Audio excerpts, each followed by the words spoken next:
you, Mayor. The City of Albany recognizes that we occupy the land originally protected by the Confederated Villages of Lisjan. We acknowledge the genocide that took place on these lands and must make strides to repay the moral debt that is owed to this indigenous people, specifically the Ohlone tribe. We thank them for their contributions, which have transformed our community and will continue to bring forth growth and unity. The City of Albany commits to sustaining ongoing relationships with the tribe and together build a better future for all that now make this their home. All right, thank you so much, Vice Mayor Jordan. We'll go on now and go to line number 5 and get the city manager's report. Thank you, Mayor. The Albany housing element update. On December 16th, the city convened a Zoom community conversation about housing as part of the housing element update. We had about 30 residents participate and learn more about the process and sharing ideas about potential local housing policy and programs. The next step in this overall planning process is that the Planning Commission will be considering the item in further detail, including housing opportunity sites on January 12th of our new year, 2022. Additional meetings and conversations will be scheduled in early 2022. All cities and counties in the Bay Area must adopt an updated housing element by January 15th of 2023. Please get involved in this process. To provide comments on housing in Albany, you can email the Community Development Planning Division at planning@albanyca.org. A survey went out about the long-term program for our parklets in the business district, specifically Solano Avenue. Please help us make informed decisions on the future of those parklets. The survey opened on Friday, December 17th, and will close on Sunday, January 16th. A link can be found on our website, also via SurveyMonkey. It's kind of a long link, but I'll read it anyway. surveymonkey.com/longtermparklets-community. We've also sent out a survey to our businesses to get more information on how the parklets should be seen longer term. A celebration and a recognition of something accomplished, and thanks to the leadership of the council and to the initiative of our staff for seeing it through. We have new entryway signs, and I hope that everybody's had a chance to either see them via our e-news and photos or live in action as you're walking around city. They're at our 4 entryways, and again, this is to recognize Ohlone land and Ohlone territory. So please acknowledge those signs, and thanks to all the staff that worked to get those installed and designed so well. Wrapping it up here, I would just like to, in closing, thank the council for helping lead us through 2021. It's been another year, and here we are again in the pandemic. But again, your leadership has really helped, and thank you for all the support to our city and to our staff and to our city staff across all departments for your continued persistence and endurance during this time. Your service is greatly appreciated. That's it. Thank you. All right, thank you, City Manager. I believe we have one hand. Well, Councilmember Nason, looks like your hand is up. Go ahead. Yeah, I was wondering if we could get an estimated time of arrival on the comprehensive annual financial report. I know that you cautioned us not to expect that by December 31st, but is there a date? Is there a follow-up date for when we can expect to receive that? Sure, appreciate the question. And yes, the council has a deliverable deadline of December 31st, and I will recognize that it's highly likely that won't be met, primarily due to staff turnover issues and our continued work to ensure the findings in any audit are reduced over time. And so that's really the work going into it right now, as we also have filled all of our positions again. So in terms of a hard deadline and anticipated, I don't have that immediately. I can report that our obligations to our funder, ACTC, will be submitted on time by their deadlines, and that will be shared with the council as well. As soon as I have a more substantive update, I'll be sure to transmit that. Thank you. All right, thank you so much, Councilwoman Nason. We'll go ahead to public comment. Or question from the public. This is only on the city manager's report. Is there any questions for her, if you can? Yeah, good evening. So I was wondering, you mentioned that you put up 4 signs for our 4 entryways. I was wondering the cost of those signs. Were they $60, $100? I was just wondering if you spent more money in labor than the actual signs, because we do have more than 4 entryways into Albany. And I feel those signs could be put up more than just 4 of them. You know, we might as well go all out. If we're going to put them up, let's just put them up. You know, 2 on San Pablo, Buchanan, Marin, Key Route, you know, all these entryways. Let's take pride. I mean, we almost forgot to make the land acknowledgement. You know, I mean, the flag came the same day in the morning of. That barely got there. So let's take a little bit more pride in this land acknowledgement and these signs and what we've committed ourselves to. And I think that's it for the manager's report. But I'm sorry, did we do approval of minutes or even roll call? I don't remember roll call or minutes. I got a public comment on the minutes from last meeting, that's for sure. All right, thank you so much. Go ahead, Nick, please. Thank you, Mayor and council members. I also had a similar question about the signs, just where they were located and whether or not it might be not too much of an incremental cost to put them in more places. I've been doing more walking and biking around Albany lately and do not see the welcome to Albany signs in a lot of places. So you might have to agendize that, since I know you can't necessarily talk about that, but I have a similar question and concern. And the other question I had was, it was noted that a email address of planning@albanyca.org is available to message the Community Development Department and/or the Planning and Zoning Commission. If staff could clarify whether that email address goes to both staff and commission, or just staff, and whether or not that email address is different from the email address that we have for the commission, which is pzc@albanyca.org. Thank you. Those are my questions and comments. Thank you so much. So I'll address some, and City Manager, you can jump in. To Jeremiah, we did do the roll call. We have not come to the consent calendar as of yet.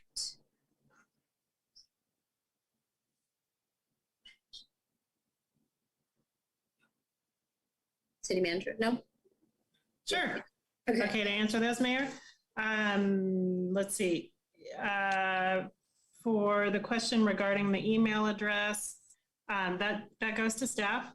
Staff administering the housing element update in coordination with our consultants. Certainly those are public records, and I envision that a summary or the components thereof will certainly be submitted to the commission as part of the overall process. The signs are currently at 4 locations. Yes, there are a lot of entryways into Albany. You could put one on almost every street, given the geographics of our 1 square mile. Right now, they're on Marin at the top, if you will, of Albany, and the bottom of the Buchanan area, as well as on San Pablo Avenue. I don't have the cost immediately with me. They were part of the resolution as directed by the City Council, and staff's responsibility to implement thereby. If there is an interest in additional signages, I'm sure we could coordinate that paced with the other obligations of our Public Works Department. I think I got it all. Thank you. Okay. All right, now we'll go on to line item number 6, which is public comment. This is a time where you can comment on anything that is not listed on the agenda, and you have 3 minutes. Please raise your hand, and Ann will bring you forward. Yeah, good evening. Yeah, I do remember roll call now, but I do not remember approval of minutes from the last meeting. So where the heck did that go? Because last meeting, a lot of public commenters were congratulating the city about doing such a great job with the laundry program and how the city's funding it. Well, the city's not, for the record. I am. It's about $200 out of my pocket every Thursday. So we got to update the minutes if it somewhere says that the city is somehow involved, because the city is not doing anything for homeless people. I mean, you still got someone sleeping in their car in the library parking lot, for gosh sakes. You know, she's freezing. Last night, she asked me to fill up some water bottles with hot water so she could cuddle up with hot water to stay warm at night. Okay, now her battery doesn't work. Okay, I'll try to jumpstart her battery. But why does the city staff want to put a battery in my van, in my vehicle? I don't need help from the city. I make $200,000 a year as a longshoreman. I don't need your help from city staff to put a battery in my vehicle without my permission. I don't need your help. Why don't you help the people who need it? Like the person sleeping in their car in the Albany Library parking lot. I talked to her. She says she's never even met Sid.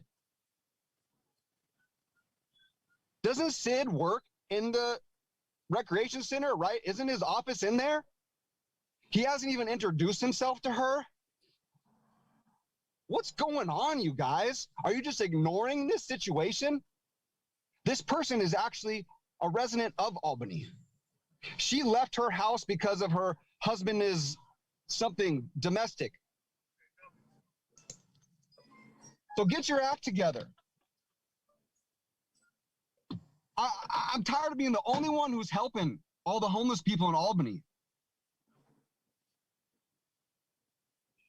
She's sleeping in her car again tonight, freezing. I'm at work. I can't get her hot water for a senior citizen, female. I got to go buy another van and put a mattress in it so I could house her. So I could put a roof over her head and let her sleep in somewhere warm. Because you're not doing it. So please, do something. Make a change.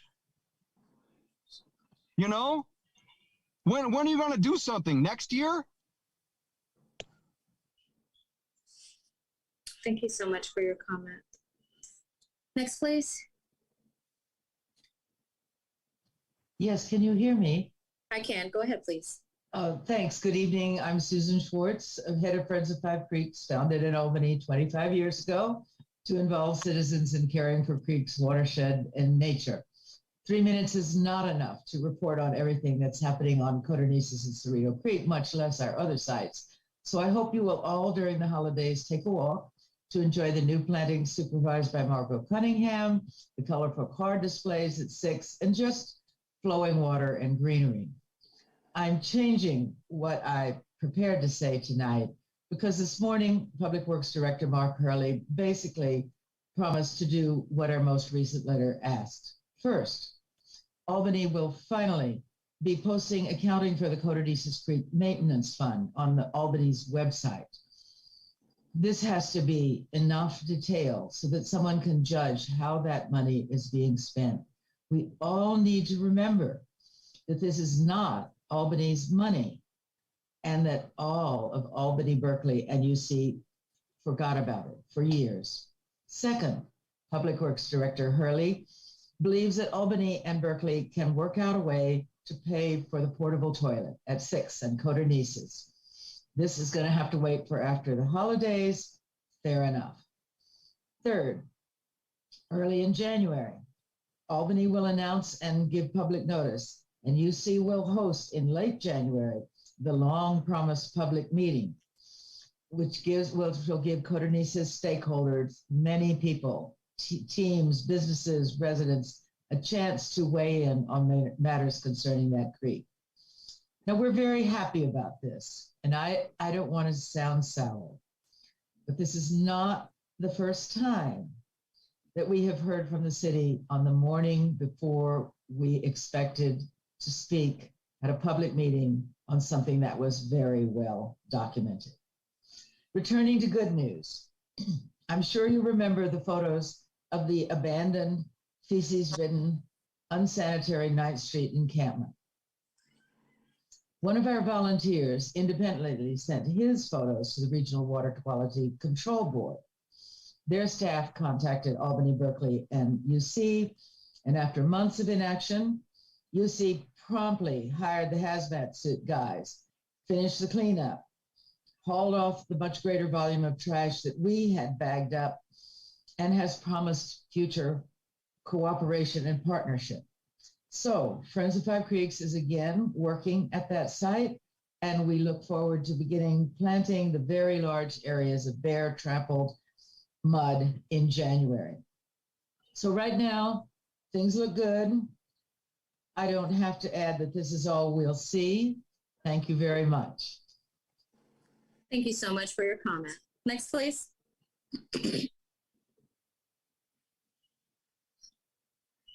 You're on mute.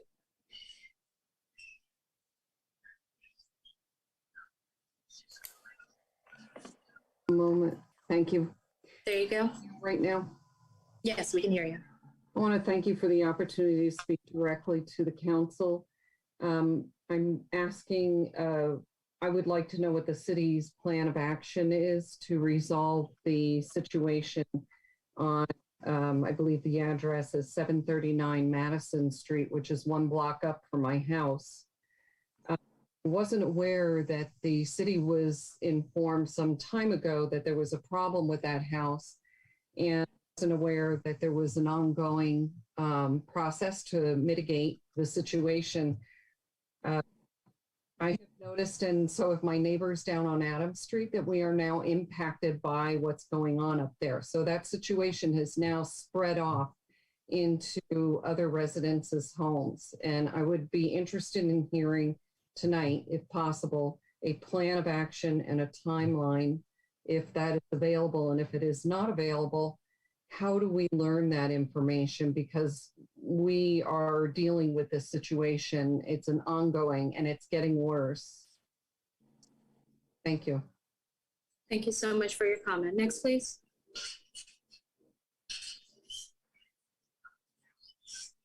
Hi, my name is Dave Simpson, and I'm a resident, and I live on Adams Street. And first of all, thank you so much for allowing us to address you tonight. I want the council to know that, you know, this rat issue that we've been dealing with on Adams and Madison, you know, it's not new, and it's been around a while. You know, and it didn't really start in August when what was it, NBC News that you know, provided the you know, that news article about the infestation over there. But I've lived here since 2016, and it's been a continuous battle to deal with the rats in our neighborhood. Our house is 2 or 3 houses, you know, from 739, and we never really realized why we were dealing with all these rats. I've lived in a lot of places. I've lived in Alaska, Michigan, all over California, Oregon, and Washington, and I've never lived in, you know, in a community where I've had to deal with these rodents. But anyway, while I'm appreciative, and I do acknowledge, you know, some of the responses that you've taken to mitigate that effort on Madison, you know, I'm frustrated with the lack of communication that we're getting from the city and from the council about the efforts that you're taking up there. You know, what information I do get is when, you know, we decide to take a walk through the neighborhood and we walk by that property, and I have seen, you know, some improvements on the exterior of the property.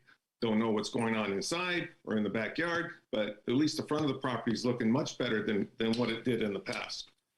So anyway, you know, The big message that I want to give to you is that, I want you to please try to make this issue a priority. I want you to find a solution that works for, those that are impacted, and, and a reasonable, I'm concerned about the residents that live there too. And I just want to make sure that whatever solution that you arrive at, suits them well in an equitable manner. And I want you to be transparent and please communicate with us. Tell us how we can help. I mean, we really want to resolve this situation, and we're here to help you. And if there's anything that we can do, from the community side, we're here for you. Thank you. Thank you so much for your comment. Next, please.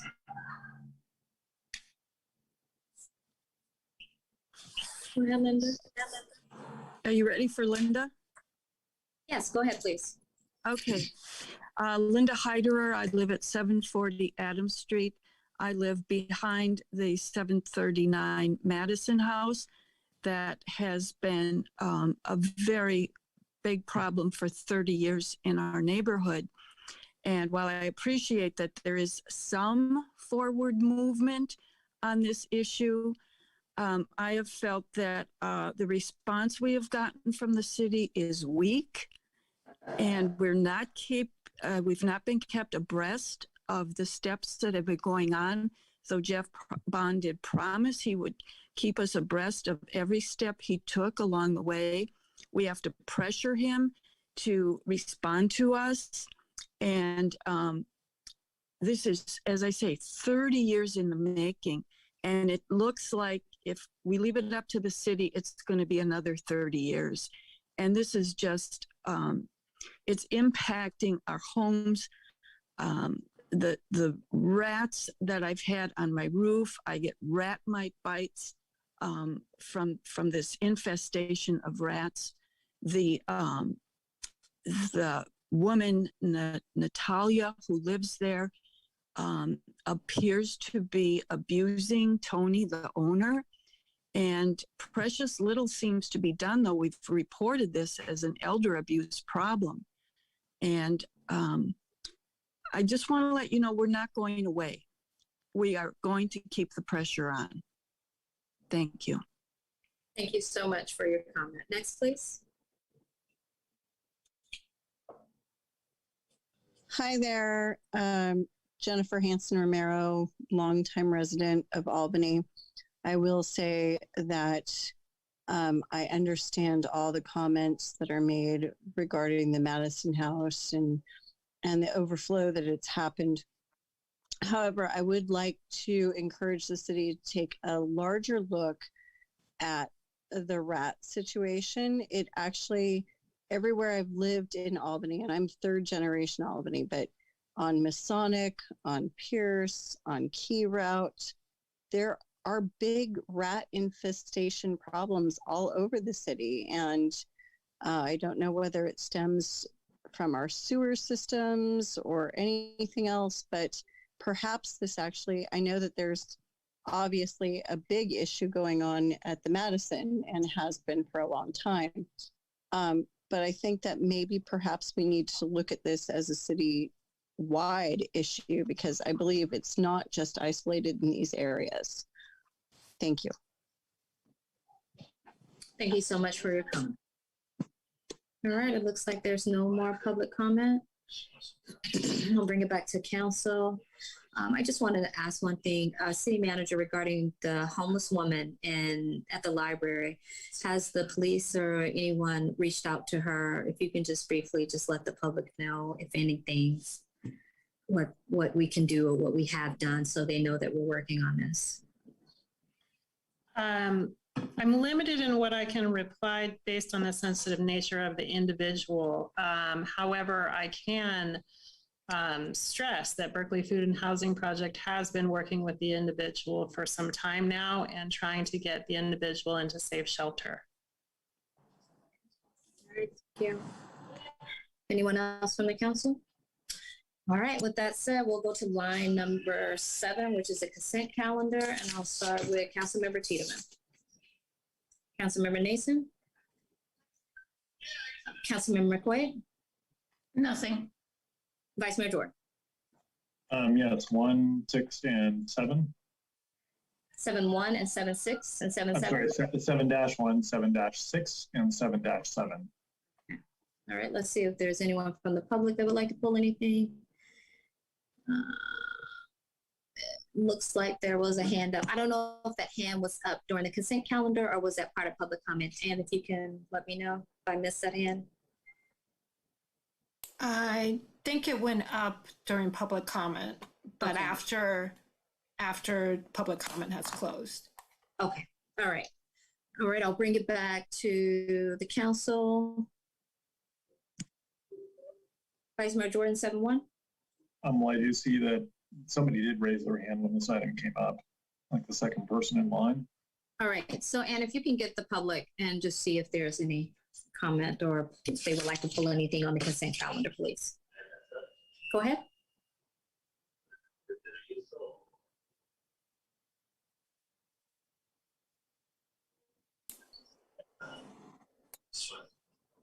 Hello, Grace. Go ahead, we can hear you. Go ahead.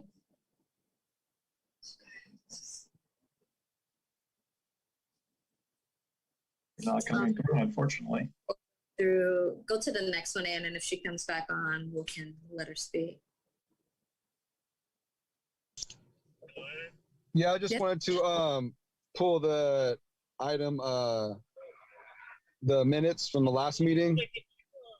I still don't think we've addressed that issue this council meeting yet. The minutes from the last meeting. I'm just wondering when we're going to talk. That's 7-1. So we're getting ready to discuss that now, okay? All right. Vice Mayor Jordan, 7-1. Yes, I would suggest adding I guess a note of NA to the public comments of that section that the funds that the city provided for the laundry program were not accepted by the financial sponsor. Just to make it clear that the city desired to fund it, but it wasn't a successful effort to allay confusion. All right. 7-6.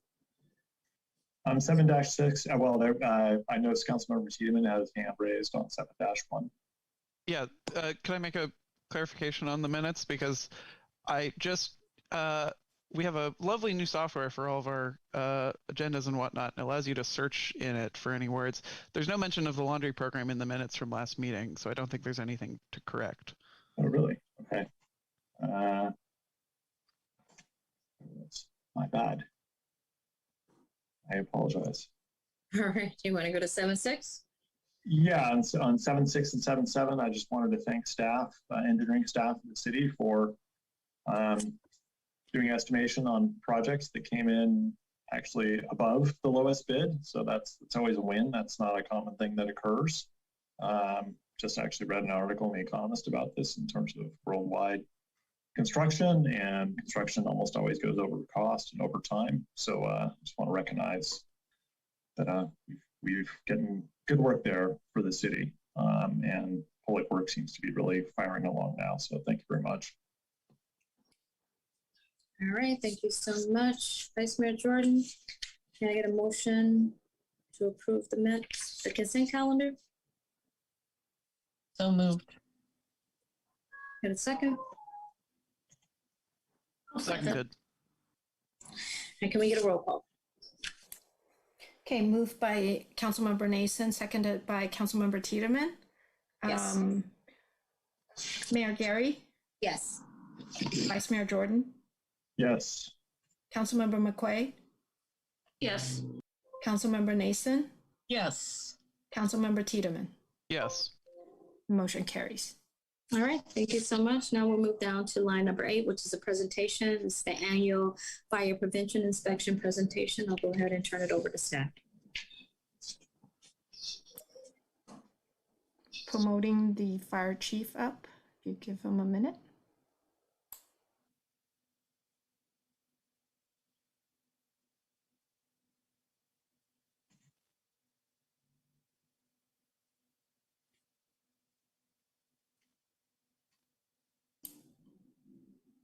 Chief, please unmute. There we go. Unmuted. Chief, we've been doing this for over a year now. You just not figuring this out. This is my third time. I'll have it down soon enough, I hope. All right. Madam Mayor and Council, thank you so much for a chance to present information about our stellar Fire Prevention Bureau and the operational folks that help them. This is in one of our requirements from the fire department per Senate Bill 1205. So the background, this came about after the tragic events that happened in Oakland at the Ghost Ship Warehouse, where it turned out there was not enough information getting to the governing bodies in relation to the essential pieces that the Fire Prevention Bureau does in inspecting our buildings, specifically residential buildings and dwellings. In Albany, it's 3 units or more. Educational facilities and including pre-K type daycares and large daycares and such. So in 2018, Senate Bill 1205 was passed, requiring the fire departments to report to their governing bodies, so the city councils or district boards, on their progress on these vital and important inspections. And you can see the list there. It includes hotels, motels, lodging houses, and apartment complexes, as well as public and private schools. An educational group is classified as occupancies that are generally those public or private used for more or by more than 6 personnel at any one time for educational purposes through the 12th grade. And the residential group is occupancies for the purpose of this resolution, at least, are generally those occupancies containing sleeping units and including hotels, motels, apartments. For the city of Albany, that's those types of buildings that are 3 units or more, as I said earlier.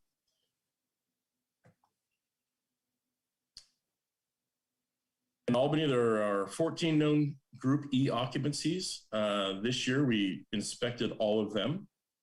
We being Fire Inspector Tom Peters and part-time Fire Inspector Catherine Bellman. They've done an amazing job in getting these done, along with all the other fire inspections. And then we have our Group Rs, and there's some pictures of a few of the type there.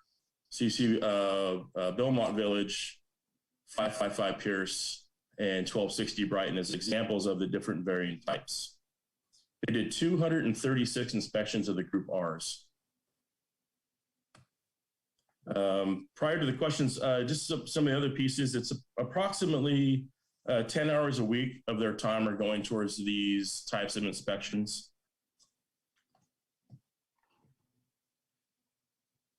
Are there any questions? Thank you so much, Chief. I'll open it up to the council for any questions, and thank you again for the presentation.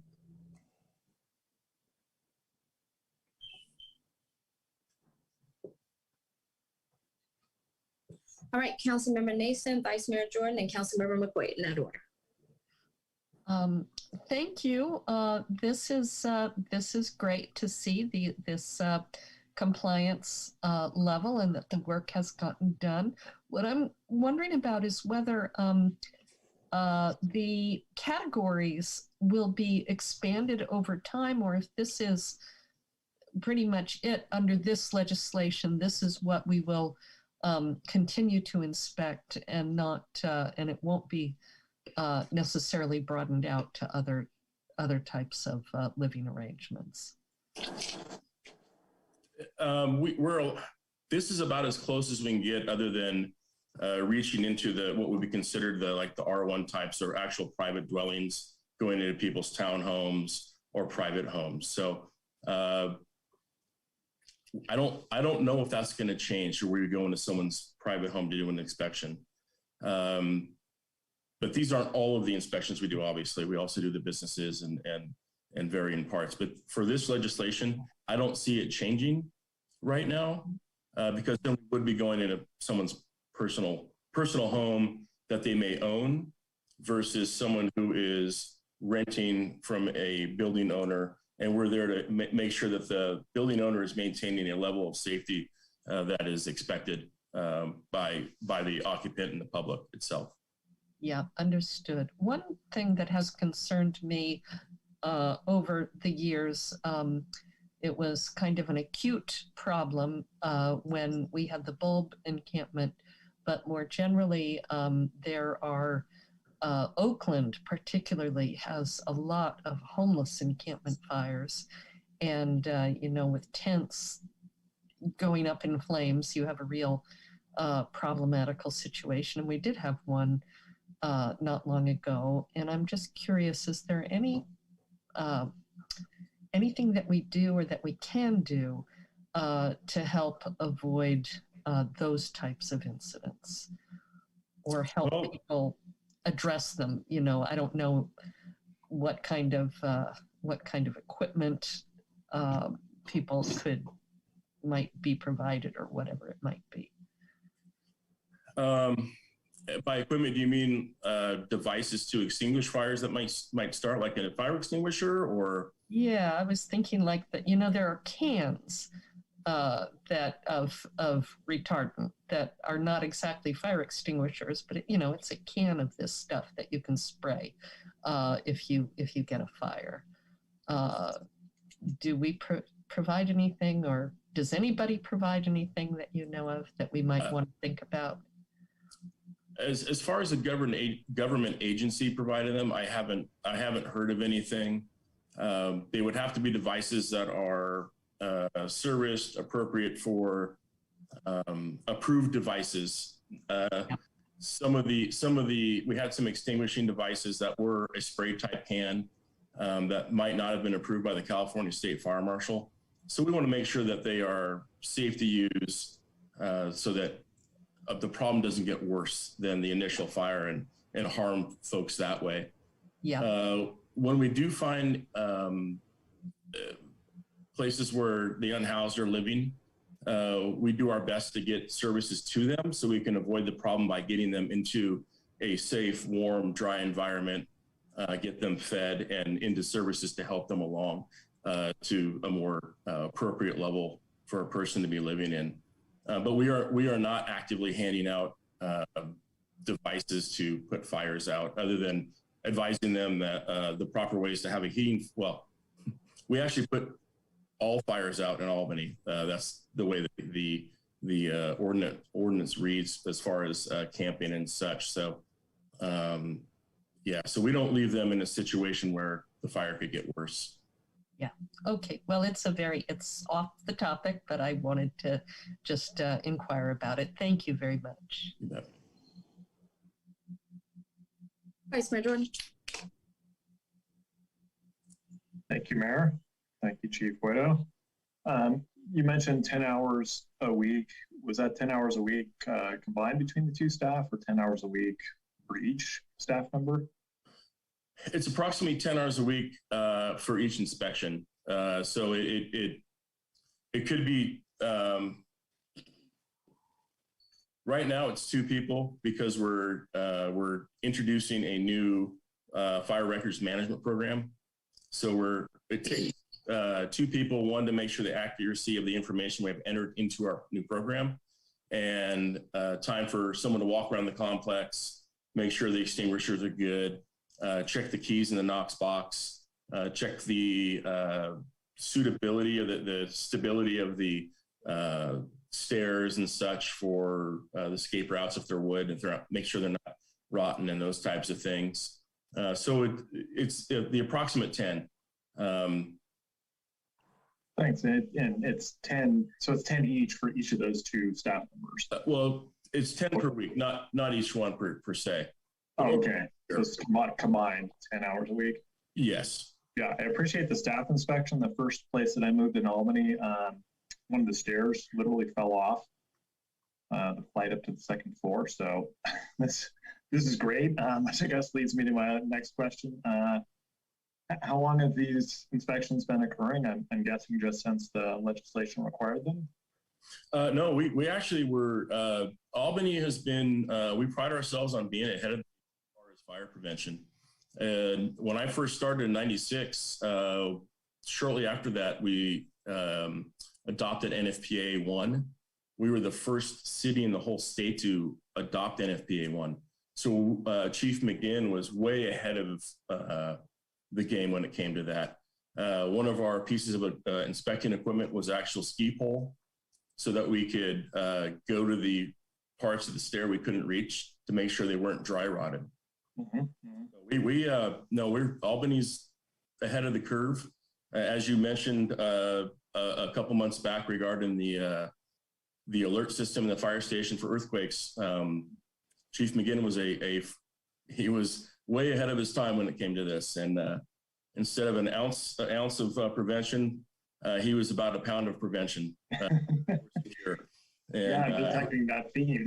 and it's carried on. Our inspector Tom Peters and Catherine Bell, they take great pride in what they do, and as well as the suppression staff helps out as well. There's too much for 1.5 people, 1.5 FTEs, that is, to get all this vital work done. But it's a team effort. It's something that we all enjoy. The suppression crews go out and do a few of the apartment inspections as well. That gets them familiar with an area where there's a potential for a high fire hazard, or there's many people living there. So we want to make sure we're familiar with them. I was to that. I was wondering how 1.5 people could get to nearly 250 properties in a 200-day work year.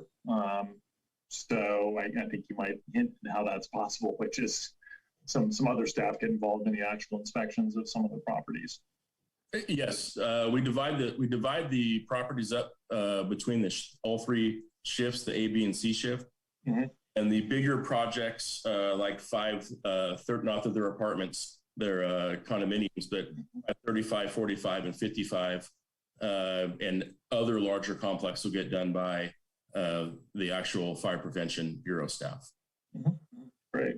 And I noticed there seems to be a section of the master fee schedule that maybe relates to this. I'm not sure if it does.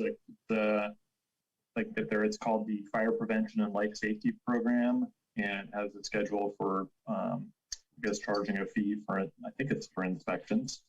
Is that related to this effort? It was to help cover the cost of having people that are able to do this vital work. So the program is funded through the fee schedule. Okay, so it is that program. What's that? It is that program. It is that. Yes. Yeah, I just couldn't quite tell. And is it? I guess, and I know staff isn't keen on guessing, so tell me to go away if you don't want to guess, or if you don't know. Would you say it's half funded, fully funded, 3/4 by fees? It's fully funded. It's fully funded. Okay. It's fully funded for the fully funded for the inspector staff, admin time, and portions of the suppression personnel that are doing the inspections. Yes. Wow, nice. Okay, well, that's of course music to my ears. Yeah, Those are the questions I have. Great program. Very good. Thank you. Thank you. Councilmember Brookway? I can wait on my question. It's not exactly on topic, so we can move on. Okay, I just have a few, Chief. So are you doing more educating components for all the residents in Albany, and how are you going to get that word out as far as fire prevention is concerned? Which portions of fire education? I mean, just as a whole, because there's things I think that a lot of residents don't know. And so how would they know how to prevent, certain things, and how to reduce the risk of fires and things like that? We have some educational components on the website if you follow the city website to the fire department and the fire prevention.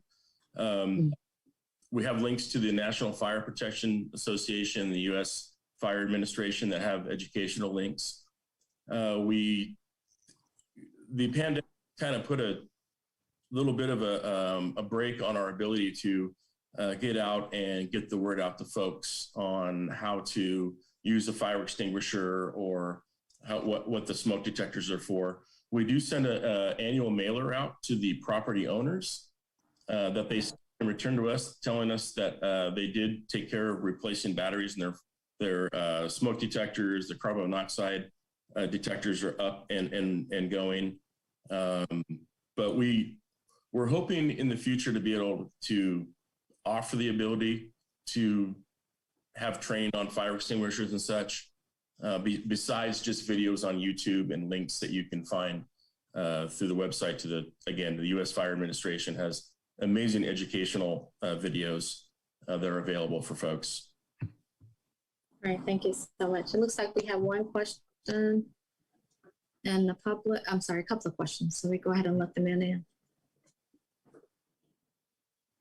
Yeah, thanks. Yeah, it's really good to get the community involved with uses for fire extinguishers. You know, there's many types, electric, electrical and different types of fires. I was just going to suggest maybe do an assembly at the high school, and do an assembly, demonstration, because these high school students are going to go to college, and maybe you'll build some of their confidence, to use a fire extinguisher, because, they're growing up and they may be in a situation to where they might need one, and you are the person to teach them. Albany is all about education, so that's really great. And I was wondering, you did mention that when you meet people at an encampment, you give them food and housing. And I was just wondering, like, what food and what housing, because a couple months ago, I tried the fire department, and you guys just pretty much told the homeless person to call 211 for housing. That was what you guys could do. And then for the food, you guys had no food available.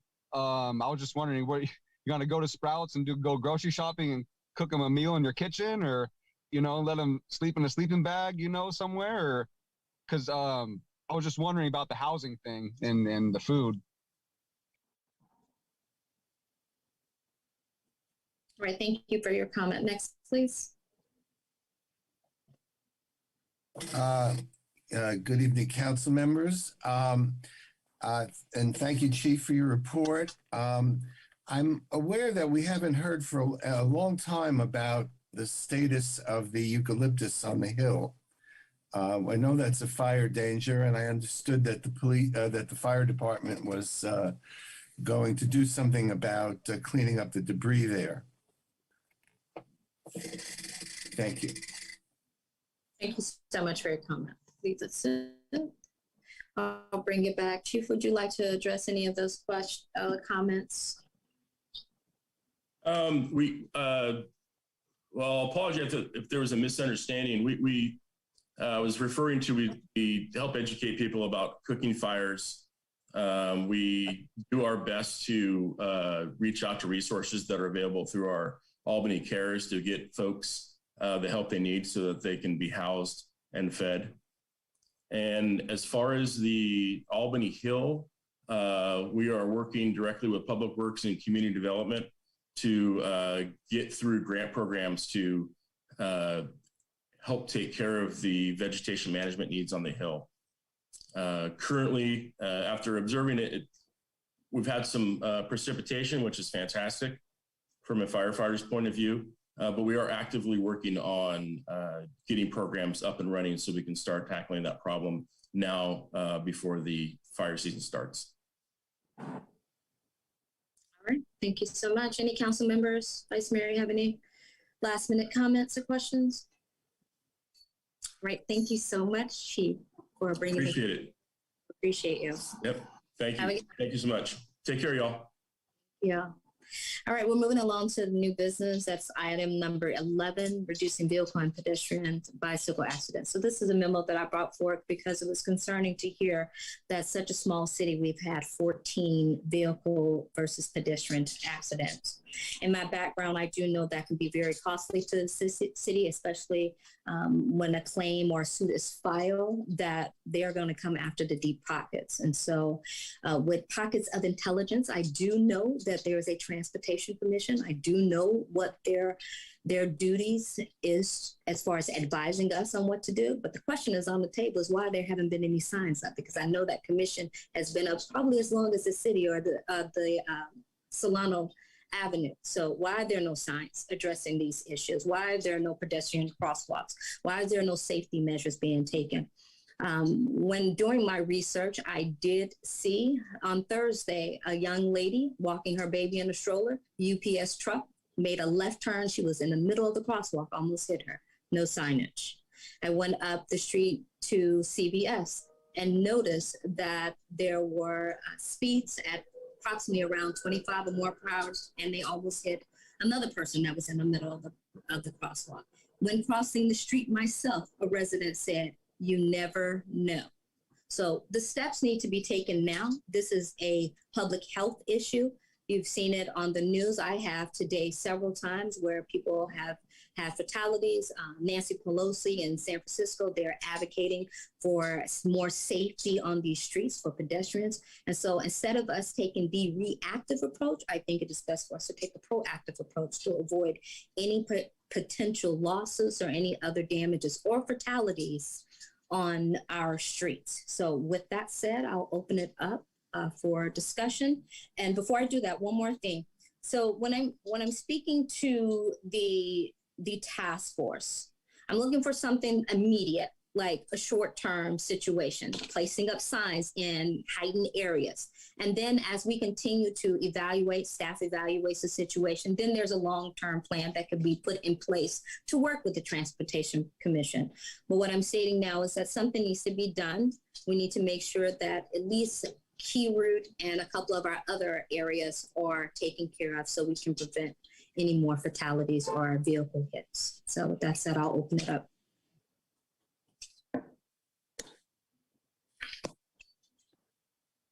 Vice Mayor Jordan. I was curious, there was information about claims in other cities and agencies included in the memo. Have there been claims in Albany? I don't know what the claim history is in Albany. From what I understand, there's been one claim filed, but nothing has been paid out to date. Was that one claim this year, or I don't know what time frame? City manager, can you please bring clarification to that question? Sure, Mayor. Vice Mayor, we received one claim dated back to 2019. It was rejected. We have not paid any money towards this type of issue by claim. Okay. Okay. Thank you very much. That's my question. Councilmember Nason. Yeah, I'm certainly in agreement that anything and everything we can do to reduce risk is important, and this is the primary charge of the Transportation Commission. I don't think it's true that there are no signs and no crossings. There are signs and crossings. They may need improvement.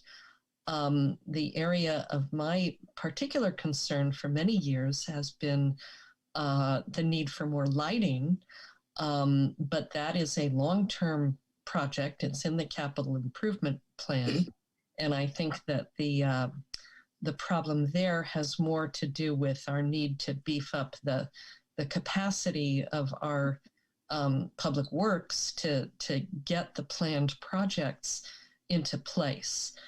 But I'm just a little confused about how this interrelates with the Transportation Commission. Have you spoken with Mr. Fong? Is he supportive of this? Should we ask the Transportation Commission to weigh in on whether they would view a council subcommittee as helpful to their work? I'm just, we do subcommittees with some regularity, And what they are usually about is times when we need to communicate with outside agencies. So, for example, we had a waterfront park subcommittee when we needed to talk with the East Bay Regional Park District. We now have this little UC Berkeley and ACTC committee that is talking with Cal. We had a Alta Bates Hospital committee to attend meetings that the city of Berkeley called on keeping the hospital open. This seems to be something else. It doesn't. It just seems to be very directly stepping into the role of the Transportation Commission. So let me be clear. Yeah. Let me be clear with the no signs. So I'm talking about Solano Avenue particularly. I know on Q Route, there's no signage to say that pedestrian is walking. I know that because I live on Q Route and I see it. There's nothing there. I've crossed several times where we've had to wait on the sidewalk until traffic comes to a complete stop. We could be in the middle of the crosswalk and someone will literally drive right by us. That has happened more than once. I have a neighbor who almost got killed because he was walking in on Q Route and someone didn't see him. There was an accident. So when you go to CVS, I don't see a sign that says pedestrian, slow down. Any type of verbiage in this area to slow traffic down. So if I meant no signs anywhere in the city, please forgive me. But on Solano, in these particular areas, there's no signage that states that there's pedestrians walking, be careful, any type of lighting. They do have signs that have lights. There's beacons on the roadway that will flash for pedestrians that are in the crosswalk. That's not there. And that's what I'm urging for us to do. Now, I understand you're saying that it may cross over into Transportation Commission, but as a council, I think we need to do something because this continues to happen. I think we need to take the ownership and the charge to lead our city forward so we can get these things implemented so our city can be safe. That's all I'm asking. And Mr. Fong is supportive. Have you? I haven't talked to any of the commissioners or board members because of Brown Act. I didn't want anyone to think that I'm talking to influence them of anything. So I did not have that conversation with them without talking to you first. That way it's okay with the council and I'm not stepping outside of any kind of code of conduct. And how long would this committee be in place? Are you? So I'm posing 6 months to have that discussion. You have strollers and rollers. There's other organizations that are in our city that are really ready to work with us to implement the plan. Now, I understand, like I said, we do have staff, we do have the Transportation Commission, but if we can sit down and put our minds together and just identify the most problematic streets. And then after that, we can dismantle the committee however you want to, and then we can send it over to the Transportation Commission. But when they did their plan and report, I didn't see this as a priority of putting signage on Solano. And if that was a priority, then that should have been known to us and we should have been able to okay that. Simply amending it and putting more work, as the vice mayor said, let's lessen some of the work so they can get things done, is just simply too much. But if that's the option that you guys would prefer to go, I'll be okay with that as well.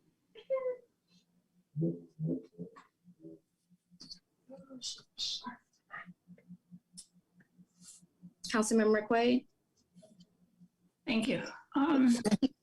I understand you didn't speak with the Transportation Commission for good reason.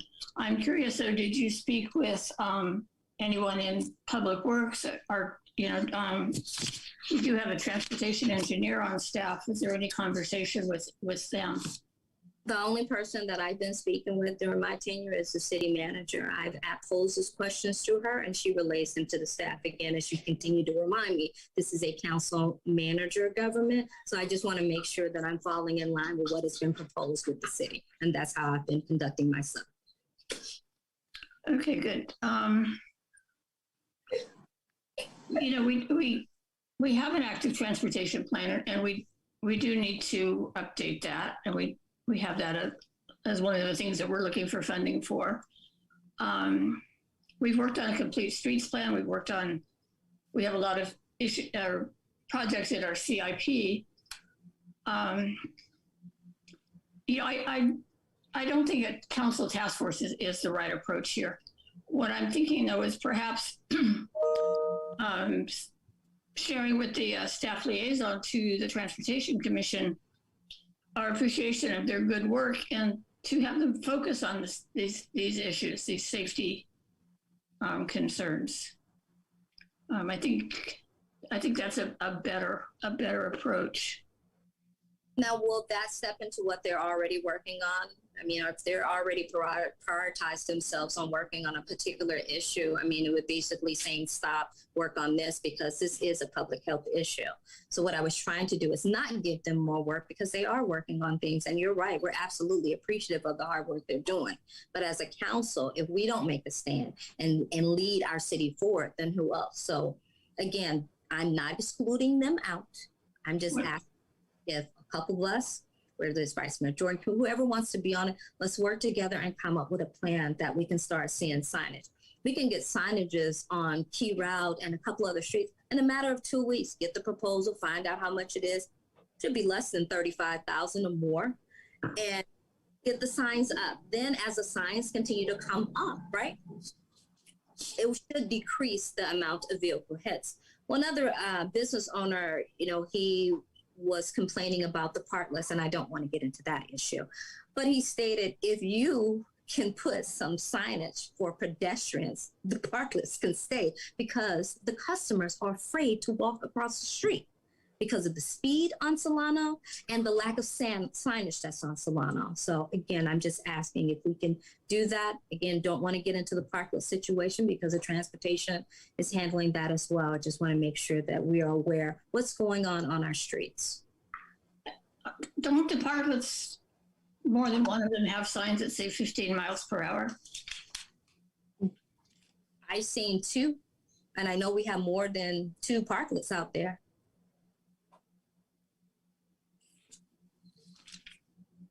Councilmember Nason? Yeah, I just wanted to clarify about what I was asking about whether you had spoken to your appointee to the Transportation Commission.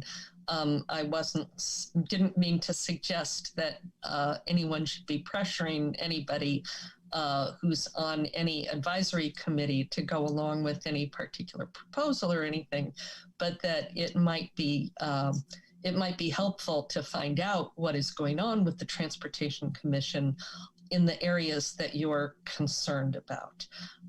What is the plan? What is in the CIP? If their charge every year, every time, is to identify the most significant, particularly with regard to safety, the most significant safety needs, and to propose policies to the council in those areas. So it just does seem like it would be helpful to get their input on this. And I would like to hear their input,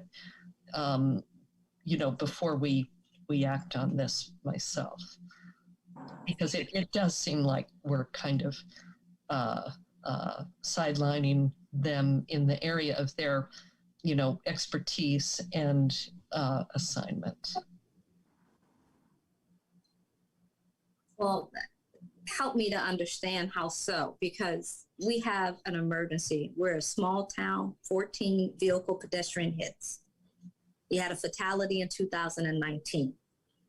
So I guess I'm trying to get clarity on if it was a priority in 2019, that should have been addressed then on this city.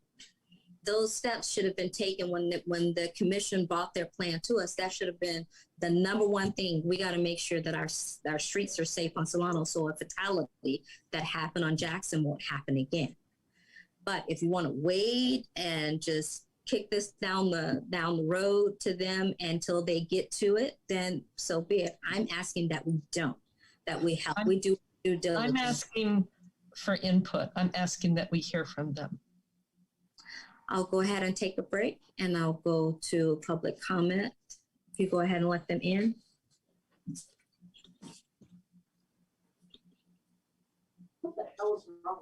Hi, my name is Brian Martin. I am glad the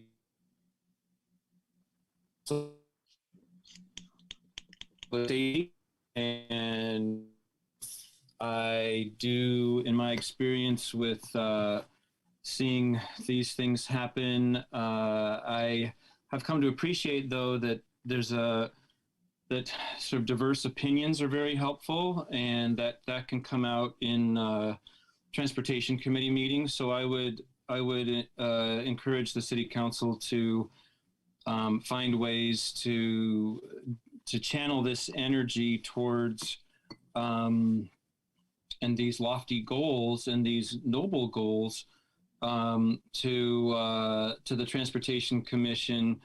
I mean, I personally, with my family, have been working on one street crossing, which wasn't even mentioned in the today's agenda item, across San Pablo, where people from the east side of Albany Hill, kind of many of the children funnel through Castro Street to cross San Pablo Avenue.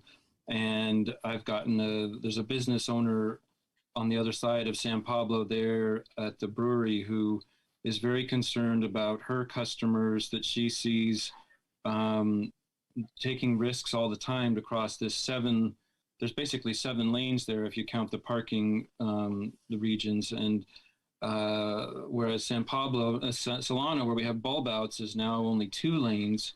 I'm not saying it's safe for every person, but I'm saying that there's a lot of bigger pictures here, and there's a lot of things that diverse opinions can help inform which way things should go.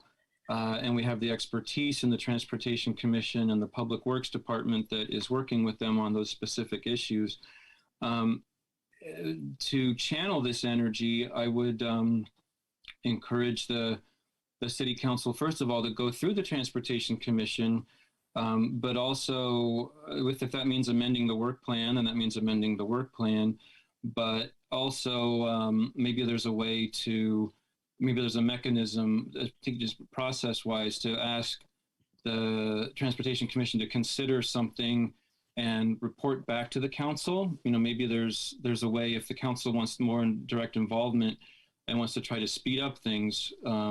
For example, the crossing I've been working on has been working on that for 6 years, and it's now gotten funded, and now something's actually supposed to happen in the next within the next year. But I would encourage that sort of process. Thank you. You're muted, Mayor. Thank you so much for your comment. Next, please. Thank you. This is good evening, Mayor, Vice Mayor, and Council members. This is Nick Pelch, Albany resident. Happy holidays. You should have seen the letter I sent on behalf of Albany strollers and rollers, so I won't repeat those points, but instead just speak on my own behalf. I appreciate this item on your agenda, and I agree with and approve of this idea. We must do more to assure the safety of the most vulnerable user of the street, the pedestrian. Wilma Chan, County Supervisor, was killed by a motor vehicle driver while walking her dog just weeks ago. Today, we learned that San Leandro School Board member Christian Rodriguez, only days ago elected as president of that board, succumbed to his injuries after having been hit by a motor vehicle driver while walking with his wife in the past few days. And I just saw a story today that one of the founders of the Berkeley Path Wanderers Association was hit by a motor vehicle driver on Marin Avenue. We must stop the madness. Unfortunately, this is no way unique to Albany. Many cities have adopted Vision Zero, meaning zero collisions, either policies or proclamations or resolutions. However, those same cities have so far been able to do little to actually stop the injuries and deaths, unfortunately. There is no silver bullet. But here are some steps I fervently believe in, most of which can be short-term, but I think, as many have said, traffic and safety should be at least informed, if not consulted. I support the letter from Albany Strollers and Rollers. Declare your support of Vision Zero and accelerate the completion of the next active transportation plan. Direct the police department to have zero tolerance of collision by motor vehicle drivers of pedestrians and bicyclists. Each and every driver must be cited in these cases. If you drive a motor vehicle, you must take responsibility for the destructive power it has.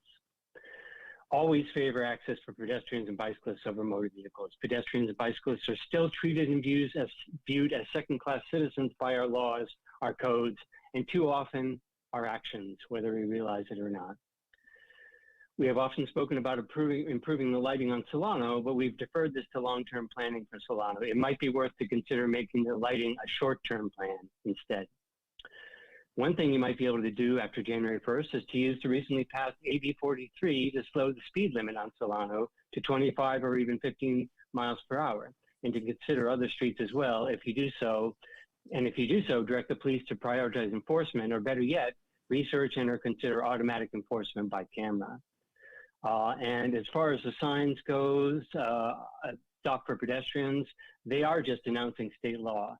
Perhaps we ought to include that law in our weekly newsletter as well. That's all for now. Thank you for listening. Thank you so much for your comment. Next, please. Go ahead. Hi, this is Ken McCroskey. Speaking for myself, I'm a member of the Transportation Commission and current chair, and I want to thank the mayor for bringing attention to this issue and putting it at the forefront at this meeting. I take no offense.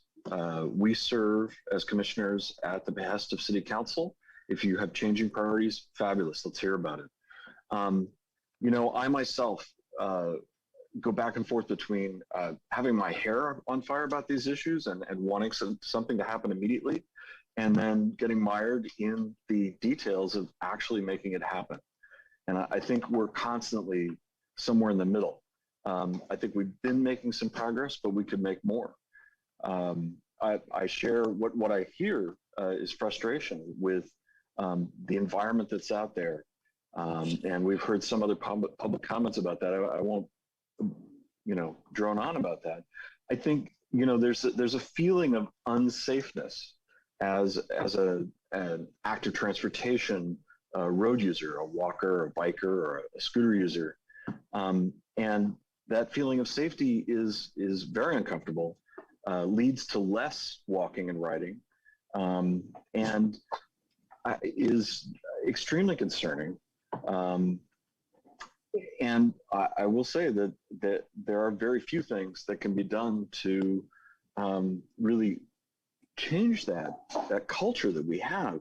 I would love it if street signs alone were effective at changing behavior, but we've been told time and time again and seen in our own projects that just putting up signs does not change behavior. We're also working within the bounds of some of our own rules about trying to reduce signage that's posted around town. It's a basic truth that if roads are engineered for fast speeds, they will be used at or above that speed.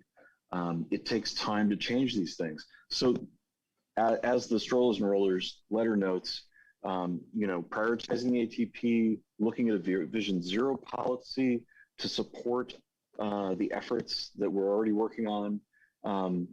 Mr. Pilch brought up the AB 43 reduced speeds opportunities. We'd love to work on some of those and hope to in the next year. And also, there are ways to support the efforts of the Transportation Commission here at City Council. If there are appeals of our decisions, please support us. We'll be happy to explain our thinking. And I would just open the door. Mayor, there should be no problem with you talking with any of the commissioners one-on-one, as long as we just talk about our own thoughts. Thank you. Thank you so much, Ken. Next, please. All right. First and foremost, I just want to say, you go, Madam Mayor. I feel your enthusiasm and your passion behind this topic, and you're right. It's so important. I've been mentioning this for over 10 years. I've been saying it. you know, and so I'm just happy that school zones is even written here. I'm looking at school zones. That's great. And it's on the Transportation and Safety Commission, school zones, you know, or it used to be Transportation and Safety. You know what? I said that we should rename the whole commission Safety and Traffic because safety comes first. And then a couple months later, they took the whole word safety out of it. Now it's traffic and something.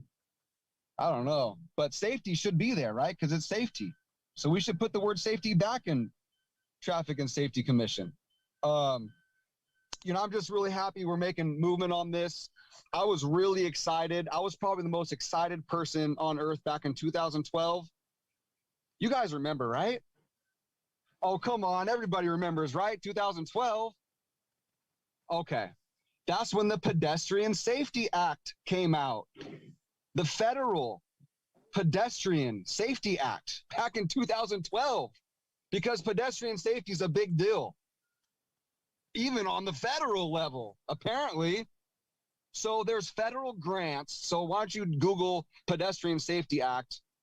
I've mentioned it before, just reminding you guys again.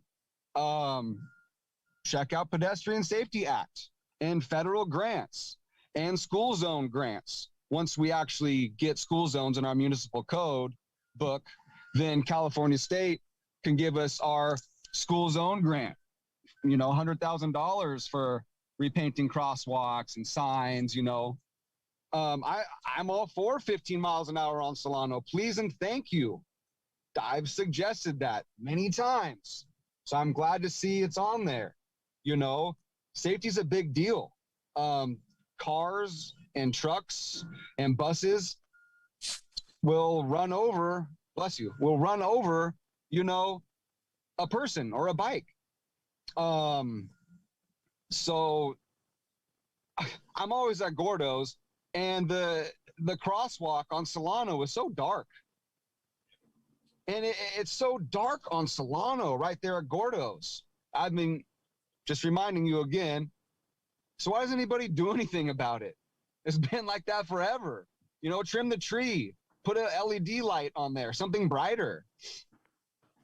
Do something about it. You know, it's so funny, right? We're trying to speed up the implementation of slowing down traffic.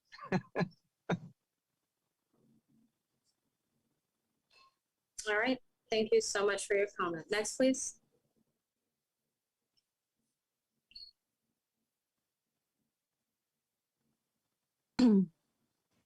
Hello, Jennifer Hanson Romero. Can you hear me? Yes, go ahead, please. So, you know, it's kind of funny to me because my grandmother was the first crossing guard for the city of Albany, has a bench there on Solano Avenue.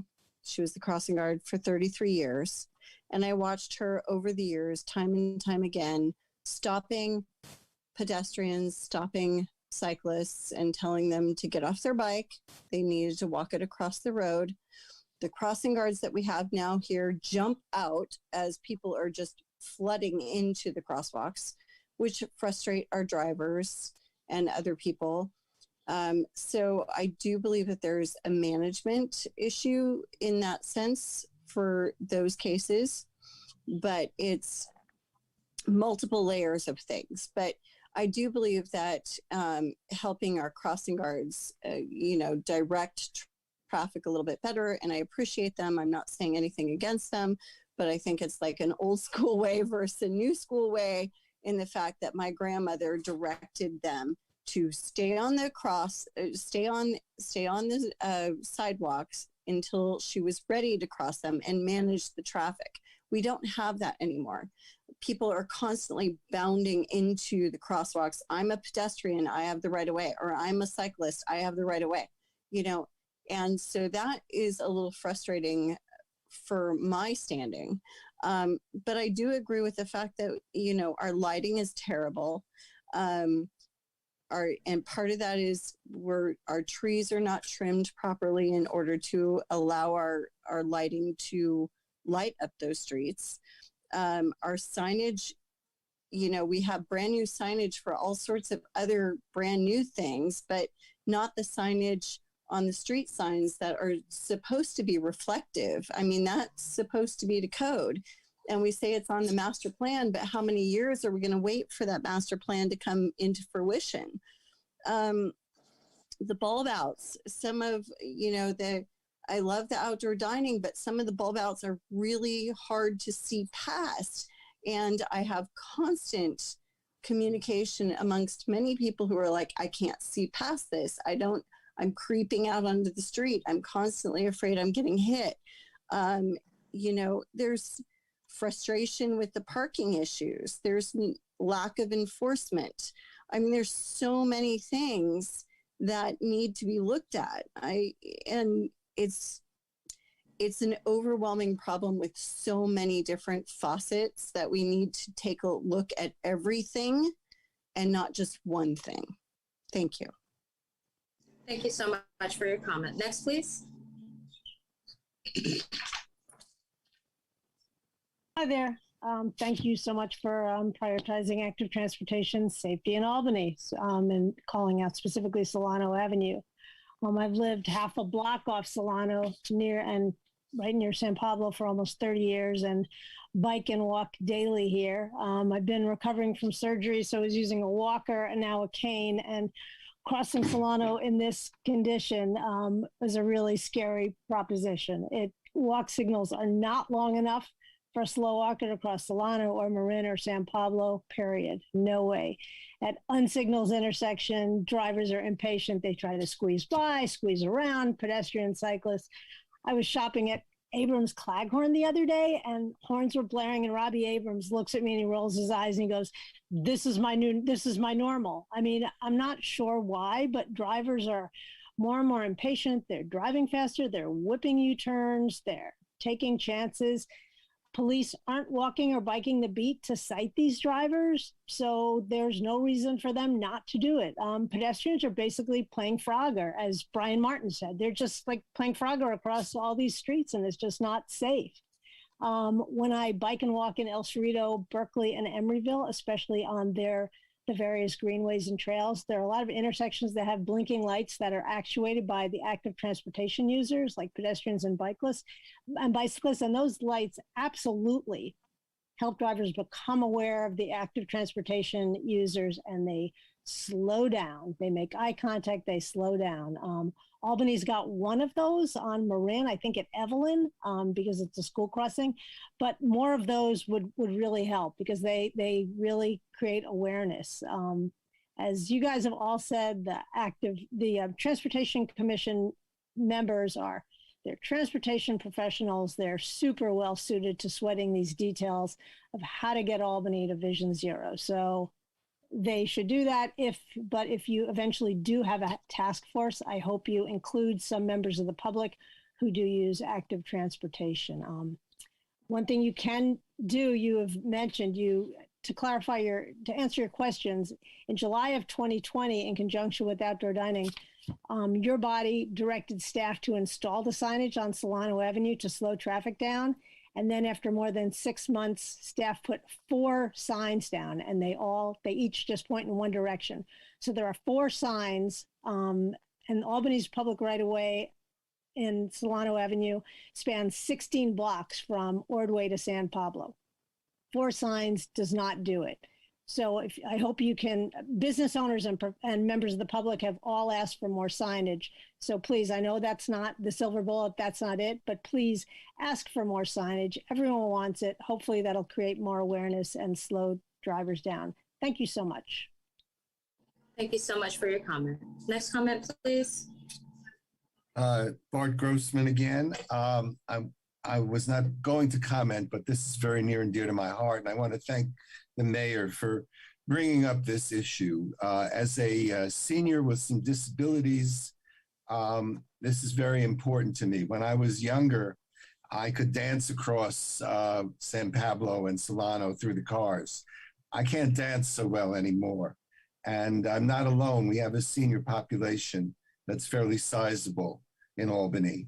Right now, it's very difficult to get across these streets. Signage would help, but signage isn't very helpful if you can't see it. And Albany is too damn dark. And it has been that way for a long time. And while it may be on some list, it's been 5 or 6 years that we've been talking about this and nothing has happened. So I would like to ask you, please, to not just put that on a list, but make it a priority, do something about it, and make the streets safer for everyone, but especially for people who cannot get across in the time you've allotted, and have difficulty seeing to begin with, because right now I can barely read the street signs. And the condition of lighting is not only bad in terms of crossing, it's unsafe. People can't see to get into their houses. It makes us at higher risk for robbery and break-ins. So thank you again, Mayor, and please let's address this issue rather than just putting it on priority lists. All right, thank you so much for your comment. I'll go ahead and bring it back to council. So public has spoken. You've heard from a member of the Transportation Commission, just as you asked for, Councilmember Nason. But I would like to tap into Vice Mayor Jordan. I know you were on the Transportation Commission as well. And so if you can give us some insight on the priority in conjunction with the pedestrian safety and on Solano, what were your thoughts and why, or if that was addressed? Sure. First of all, I think I'll offer that both research and what I was advised when I was on that body, if signage could solve this issue, then it would be solved. It's not that simple. You know, virtually every motorist, myself included, drives over the speed limit more often than not. We have signs for that. We all know what the speed limit is. So it's a more complicated problem to solve than a quick fix will provide. But in that regard, if I could share my screen with your attendance, Mayor, I wanted to look at, because I was concerned, you know, if there has been an increase in collisions of recently that would necessitate doing something different than before. And so the attachment to the agenda item was from a partial query from a statewide database regarding Albany and collisions between pedestrians and motorists. So I went to that statewide database and I downloaded all the data that it had, which goes back to 2009. And this is the number of collisions per year between pedestrians and motorists. Now, obviously, one is too many, but at least from 2009 to 2019, and I should say that the red are single fatalities. There isn't a dramatic increase. There was really no increase in that time. So again, I'm not saying this problem doesn't need to be solved, but at least pre-pandemic, there was not an increase that indicated there was something particularly untoward or unusual that was going on. I also note that in the database, well, both Solano and San Pablo are 1 mile. Solano, the portion that's from Jackson East, are 1 mile long. San Pablo actually have more collisions than Solano, so I don't really know why we're focusing on Solano when in absolute number, San Pablo has more collisions. And additionally, I don't have counts, but my guess would be there are far fewer pedestrians on San Pablo than Solano, so that the risk per pedestrian is quite a bit higher on San Pablo. So Solano would not be the first place I would focus if you're looking purely at where the risk is highest. This database only goes up to about 2019 due to data entry delays, qualification delays. So, but the city does report to the Transportation Commission every month the number of collisions. So I downloaded that, summed it up by quarters so I could see what is going on more recently. So this is the number of collisions per quarter. And the orange line is the average for the previous 4 quarters at that point on the line. You can see we are returning back to average as before. And so it's understandable if people are perceiving this as a massive increase, because it is a big increase. But in terms of a change to the engineering of our system, it's not due to a change in the engineering of our system. We're basically returning back to normal, which is not a great normal, I will emphasize. But again, if we could have fixed this in 6 months, it would have been fixed long ago. Also noticed in the Transportation Commission's last report, that the police department provides a report of the number of traffic citations it issues each month, and the number of citations in October, which is the very last part of this line, went up to roughly pre-pandemic levels. That happens to coincide with the timing of this increase in collisions. I don't know if those are specifically related or not, if they're cause and effect or not, but our staff is at least pursuing enforcement, which is a positive. With that, let's see some other comments. I'll go ahead and stop sharing. Let's see.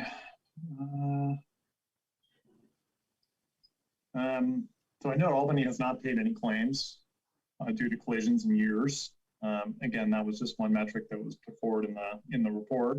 That's not necessarily my metric, but it was a motivation that was put forward for this. Albany is pursuing safety, has continually pursued safety. Right now, the city has received a grant to do a street safety study to figure out, what are the most dangerous places, and this will be done by professionals, which is something that any subcommittee of the city council would not be able to do. So we have, I think, $40,000 to pay for that study, which is going to start up imminently. We have school zone consideration on the Transportation Commission work plan, and I would note that the Transportation Commission is probably the most expert advisory body of that type in the county, if not the entire Bay Area. It has a former Albany mayor who was also an engineer and also the head of a transportation division for a larger city on it. It has an engineer on it who's a project manager for the largest transportation agency in the Bay Area. It has the lead planner for the next largest public transportation agency in our area. Has a certified cycling instructor who's been on the body for many years. So on and on. Any two of us does not even come close to having the expertise that body has. We have numerous active transportation projects in our capital improvement plan, particularly regarding San Pablo Avenue. That's really what's up next for the city to improve, particularly the northern portion is the first phase. There's a lot of collisions at Brighton and San Pablo. In fact, the person who's caring for my wife right now, so I can be at this meeting, was hit in that intersection. And we have engineering drawings already to fix that. And we have that laid out in the capital improvement plan, and it's funded. Regarding key routes, the last commission meeting was the second time that the commission considered a redesign of key route, which will improve its safety for everybody as a part of maintaining the pavement there. So were we to put up signs there, it would, within a year or two, be swamped by what is going to happen, which would be much better than just putting up signs. So in general, I'm very concerned about the council injecting itself into what is a complicated and finely tuned and operating process that involves multiple departments, multiple experts, the Transportation Commission. And I personally only see that we could probably do more to interfere with the flow of the improvements that are happening than we could actually make an advance in improvements. Currently, of the locations in that state database that are listed as having had collisions, about a quarter of them have been improved already since those collisions. Another quarter is on the slate to be improved in the next few years. So the city's making progress. And again, I think if we get in there and interject ourselves, it's only going to cause problems for that process.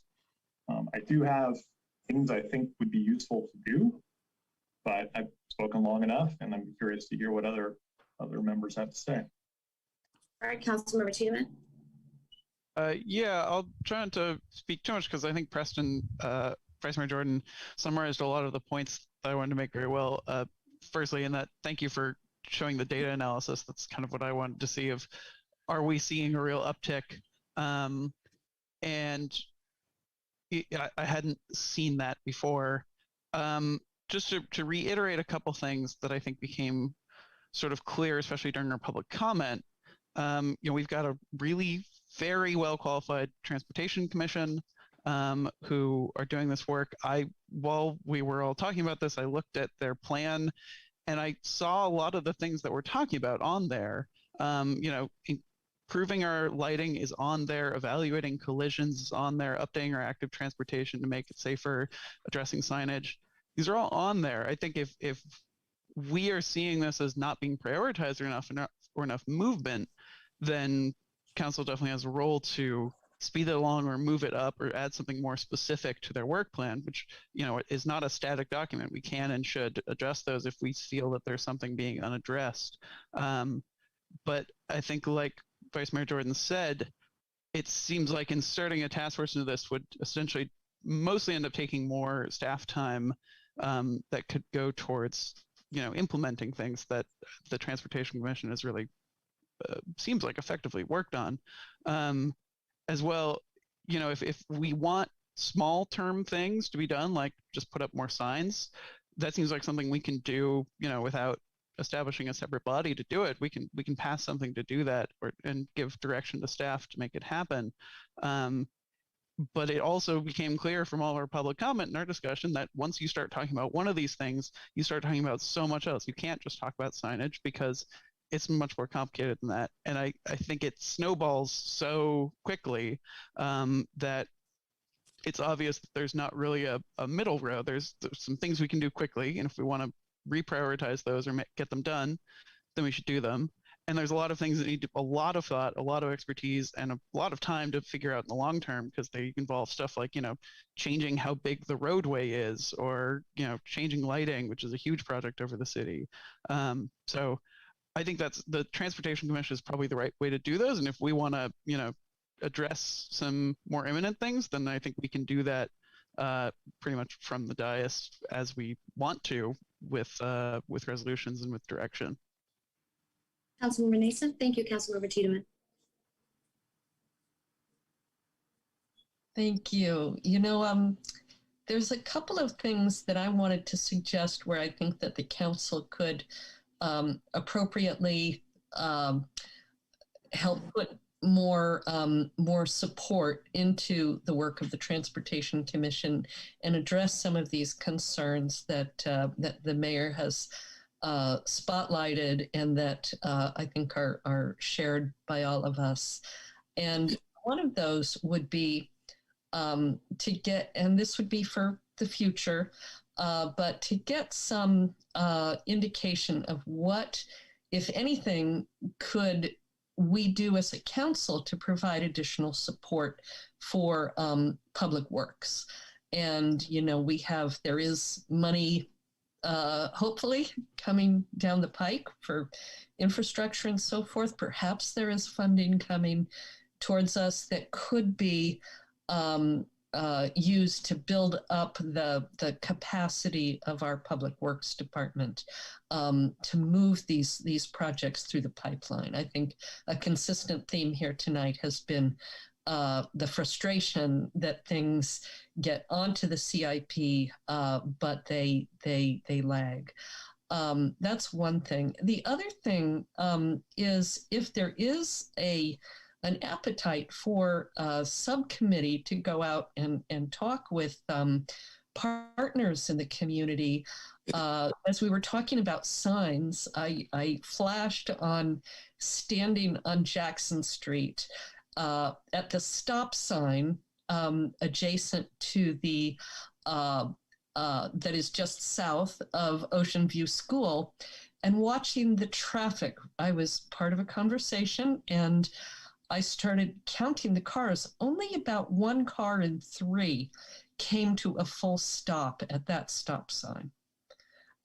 Most of the cars slowed down and then blew through it. And some of them didn't even slow down. They just went right through it. Quite a few of them. And so, it's an example of how a sign in and of itself, even a red reflective sign that says stop, doesn't necessarily stop cars. But something that I think we might want to think about at some point would be talking with the school district. And I think about, our commitment to climate change activism and our commitment to safe routes to school, those are two of our most important priorities in a global sense. But just driving by that school, you know, or a child coming to that school before they even walk in the door, whatever is taught inside the school about climate change, the kid who's walking in is getting a message in 10 different ways that the private automobile is the priority way to get to school for teachers, for administrators, for students. There's not, and I can certainly see why parents would be fearful to let their children walk or ride a bike to school. It's crazy down there. And maybe having members of the city council meet with members of the school board and say, you know, is there a way that we could do some kind of partnership to encourage non-vehicular access to our public schools so that kids can more safely walk and bicycle? What are the opportunities? Maybe even teachers. Maybe there are transportation demand management strategies that could be used. You know, if teachers could get some kind of bonus or assistance if they're not getting it already for taking alternative modes of transportation to school. So that would be my other suggestion about council action to improve this situation. Thank you. Thank you so much, Councilmember Nason. Anyone else? We can wrap this up. So just basically, the goal was to bring awareness to this issue. The conversations that you're stating, Councilmember Nason, that we should have would have been a part of that. Just making sure everyone was on the same page and how we can move the community forward together. But I do appreciate Vice Mayor Jordan and Councilmember Tiedemann for the resume of the transportation commissioners. I appreciate that. All right, with that said, we'll move along to 11.2, which is. Could I ask a couple of questions? Okay. I was curious about the increase in traffic citations, rather, you know, large increase from fewer than 20 to more than 40 from September to October. Was that somehow in response to the increase in collisions, or was that due to other factors? If the city manager might answer. Sure. Thank you, Vice Mayor. You know, I think it's a mixture of things as the police department is able to get back to normal in a sense as they've worked through the pandemic and the peak of the pandemic and really had to focus on essential services and how to balance their staff to ensure that we had staff remaining when COVID was the biggest threat to us all. They're able to ramp back up on some of these. Additionally, now that they're fully staffed, which was an issue for quite some time and with turnover can continue to be an issue in the foreseeable future, that also allows us to implement the primary services of the public safety department, including, of course, enforcement of traffic laws. Yeah, well, I hope that will help a little bit. I know enforcement actually doesn't help that much as much as people want it to. That's how Marin came to have a road diet, was the police chief had a speed survey done on Marin when it was 2 lanes each way back at the beginning of this century or millennium, whatever you want to call it. And then they doubled their enforcement and they had another speed survey and it made no difference at all. And the police chief got up and said, if you want motorists to choose to drive a different speed on the street, you need to re-engineer the street. We cannot get it done. So I'm not particularly optimistic, but it certainly can't hurt to have more enforcement. I'm quite keen on the active transportation plan getting updated. I know it's in the strategic plan as a goal, which means it's a priority for the council. It's basically 10 years it's 10 years past when it was adopted now. The practice of active transportation planning has advanced and changed over that time. So I think this is an opportunity to get an update, if possible, if there is one, on when that might be updated. I know we have a grant to do the safety analysis of the existing streets, but that's only one chapter of many chapters, one part of many parts. I'd be happy to add some detail there. Staff is looking for funding on an ongoing basis, grant funding to prepare an update to the active transportation plan. As you know, that can be challenging from time to time, and the project has to fit perfectly with the grant opportunity, which just hasn't happened for us yet. That being said, we realize this is a high priority, and obviously the menu to within that active transportation plan, as conducted by experts in the field through any consulting team, would analyze all of these issues and update what's been done to date through the 10-year-old plan and see us into the future. So we do plan to come back to the council soon in the new year with an update in terms of how we can get that plan implemented. Really, the first step, as you mentioned, Vice Mayor, is that local road safety plan, which actually is a component of the active transportation plan. And then I think with our upcoming budget process, we would look to build out the entire plan. Again, that's contingent on funding sources, and if need be, we'll aim to find the money within our own budget or reserves, as we know this is a priority.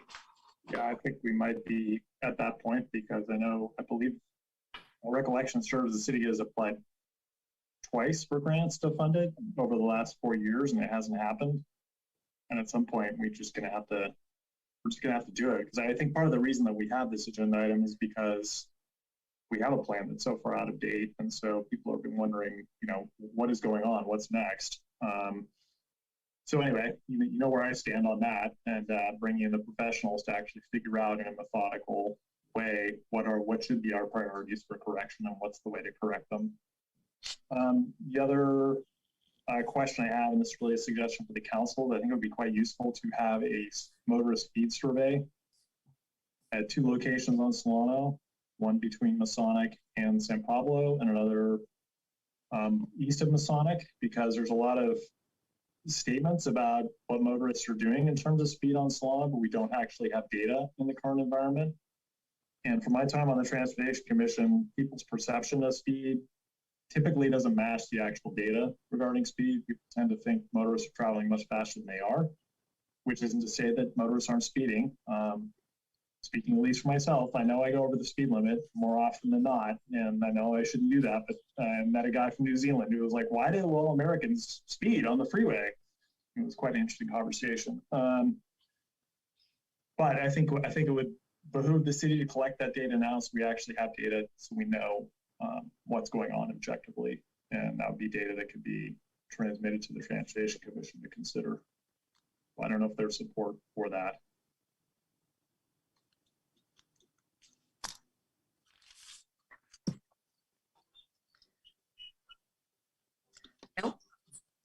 Another issue that I just wanted to tag is the one of the new legislation that permits slower speed, permits cities to set lower speed limits under certain circumstances.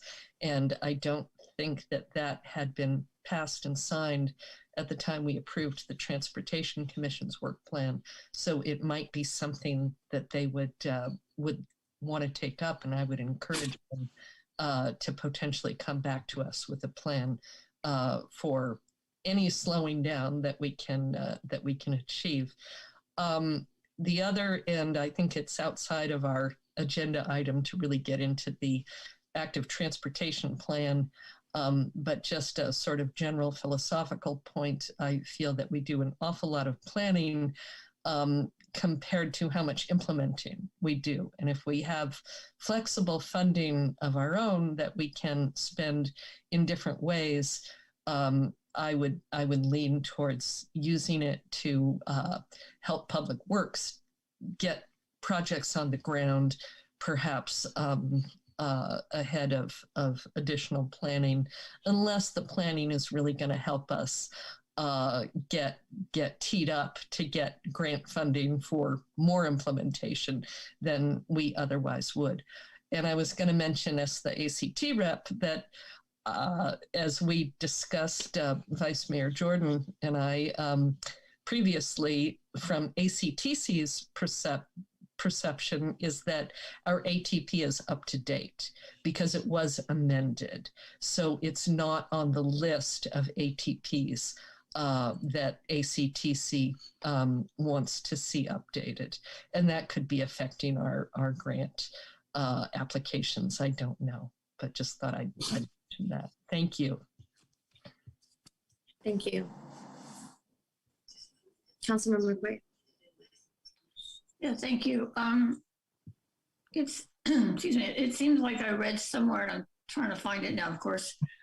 AB 2024, does that actually take effect in 2024, or is it already in effect?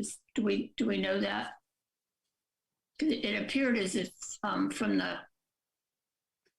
or at least AB 43 Friedman goes into effect in 2024, which has to do with setting speed limits. So that might be something for somebody to look into.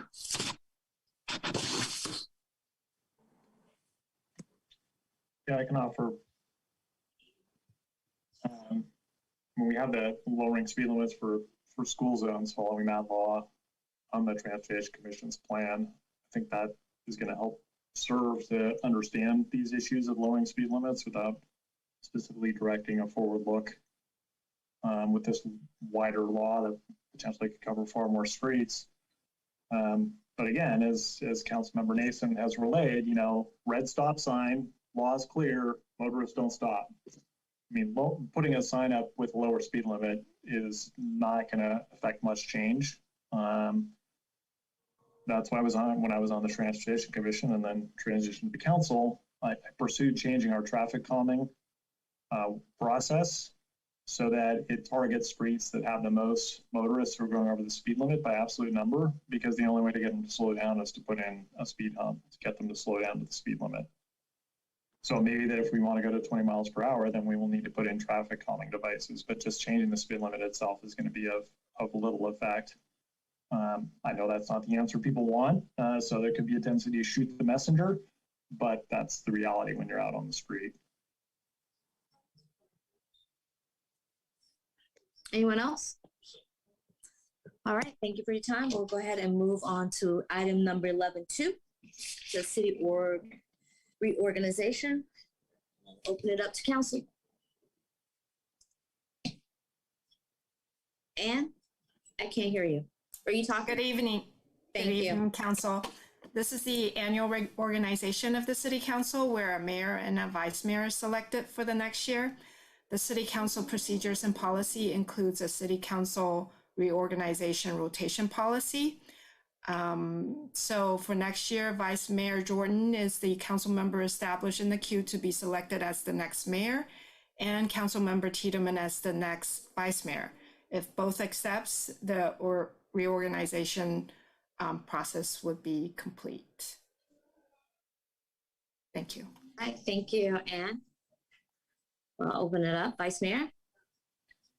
I mean, I presume we still need motions and votes and all that.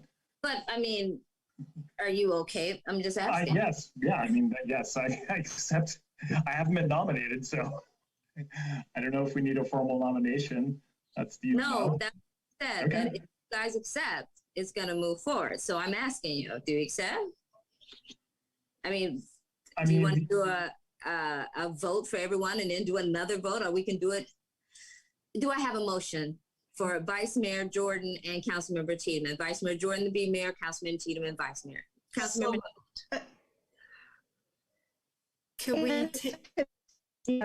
sorry to interrupt. I just wanted to clarify with the clerk. Is the motion actually necessary because the policy will be the next? Mala, we can't understand you. Okay. All right. You hear me now? You're still kind of garbled up. If you call in instead, you might come through more clearly.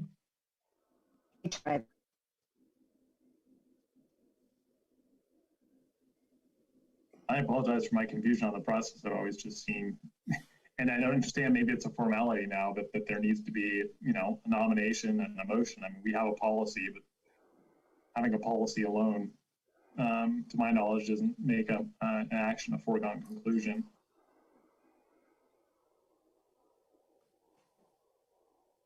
We do have a comment from somebody in the public. Okay, I'll open it up from the public. Well, until Mala gets on. Okay, go ahead, please. Madam Mayor, I just want to say what an excellent job you have done for this past year. I mean, you were thrown into the hot seat. You know, COVID, all this social justice stuff going on. I mean, the world in absolute chaos. And you came in strong and confident. And you really impressed me. So I just want to give you props, just say you did an excellent job. And, you know, I don't know what the whole policy thing is and who's next in queue or whatever that is. But I guess the public doesn't really get to say or vote or anything. It's just already prearranged. But Madam Mayor, you know, I just want to just reiterate, you know, everything you've done for this community. You know, you're a real person. You know, you have a heart and you know, you have, you know, a lot of lived experience and you're here to make a lot of change. And I just want to thank you for putting up with me this whole year. I know I've been quite a character and I apologize of my behavior, but I've been going through a lot as well. And I've just been trying to do the best I can in the time of chaos as well. But, you know, so anyway, I guess on with the next people on the hot seat and the next people to take upon this responsibility of being mayor and vice mayor. You know, it's a big deal.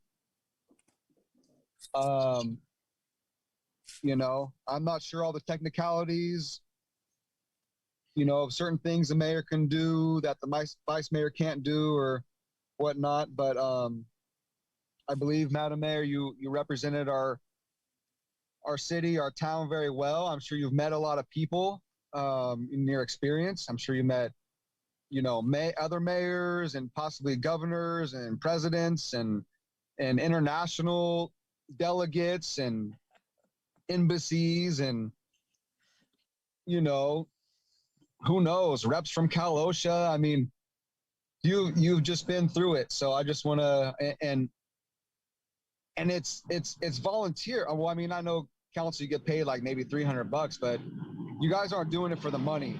You know, you went to all these classes and extra credit, you know, educational things to be a good mayor. So, all right, well, all right, Preston, it's all you now. All right, let's see if there's more. Thank you so much for your comment. Next, please.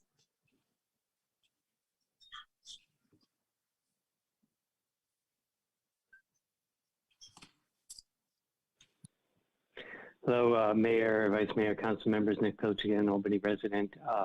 I do also want to thank the Mayor for her service. I know that having been Mayor that you are the lightning rod for the city and it's all eyes are on you. So thank you for having done that over the past year.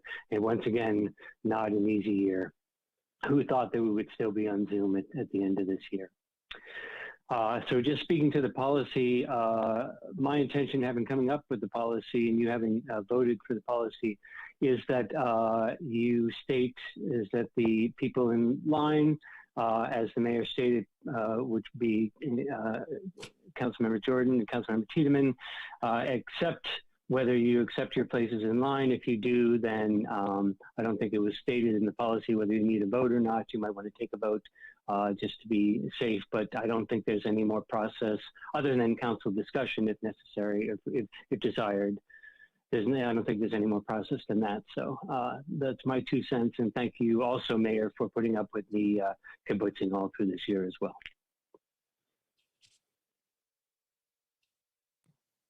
Thank you so much. Next, please.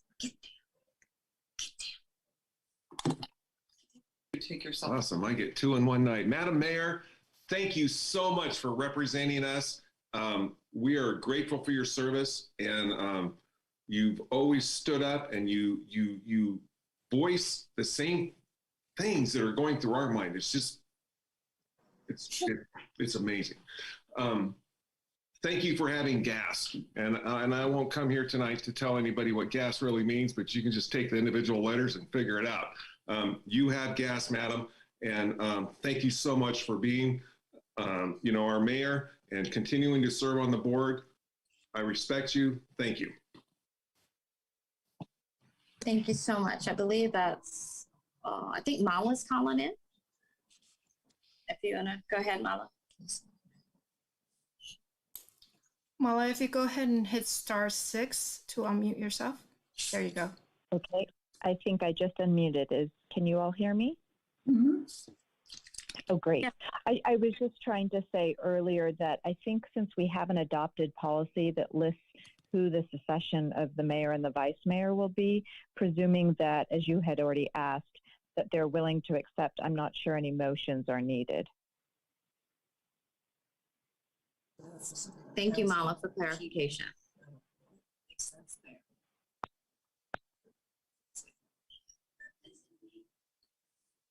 that it?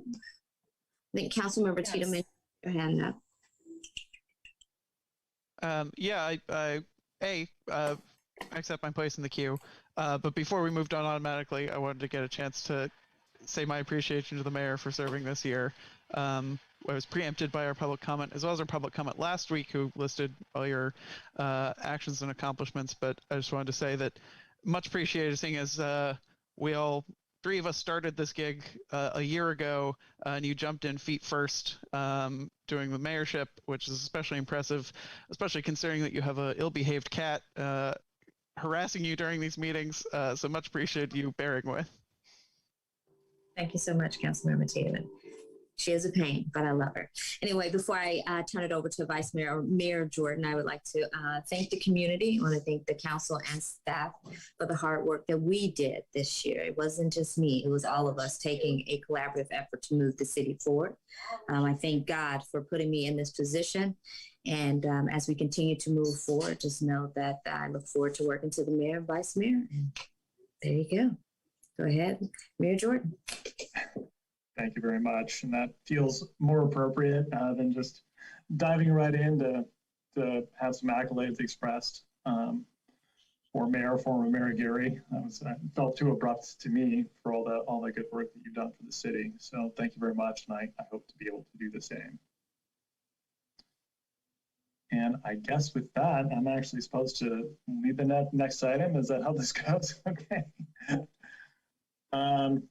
So with that, we will move on to item 11-3, which is city appointments to county regional bodies. And our policy there, as a reminder, as I understand it, is to seek to have members serve 2 years in their positions if possible, unless some member really wants to serve in that position and is on the verge of terming out, for instance. So I don't know if there's any questions to start with before we see if there's any public comment. I don't see any hands raised either on screen or by Zoom. I'm looking to see if there's any public comments. I don't see any hands raised in public comment.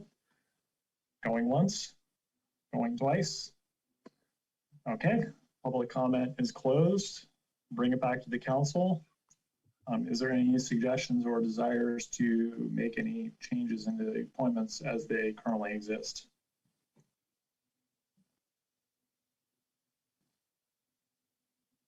I don't see any comments or any hands raised.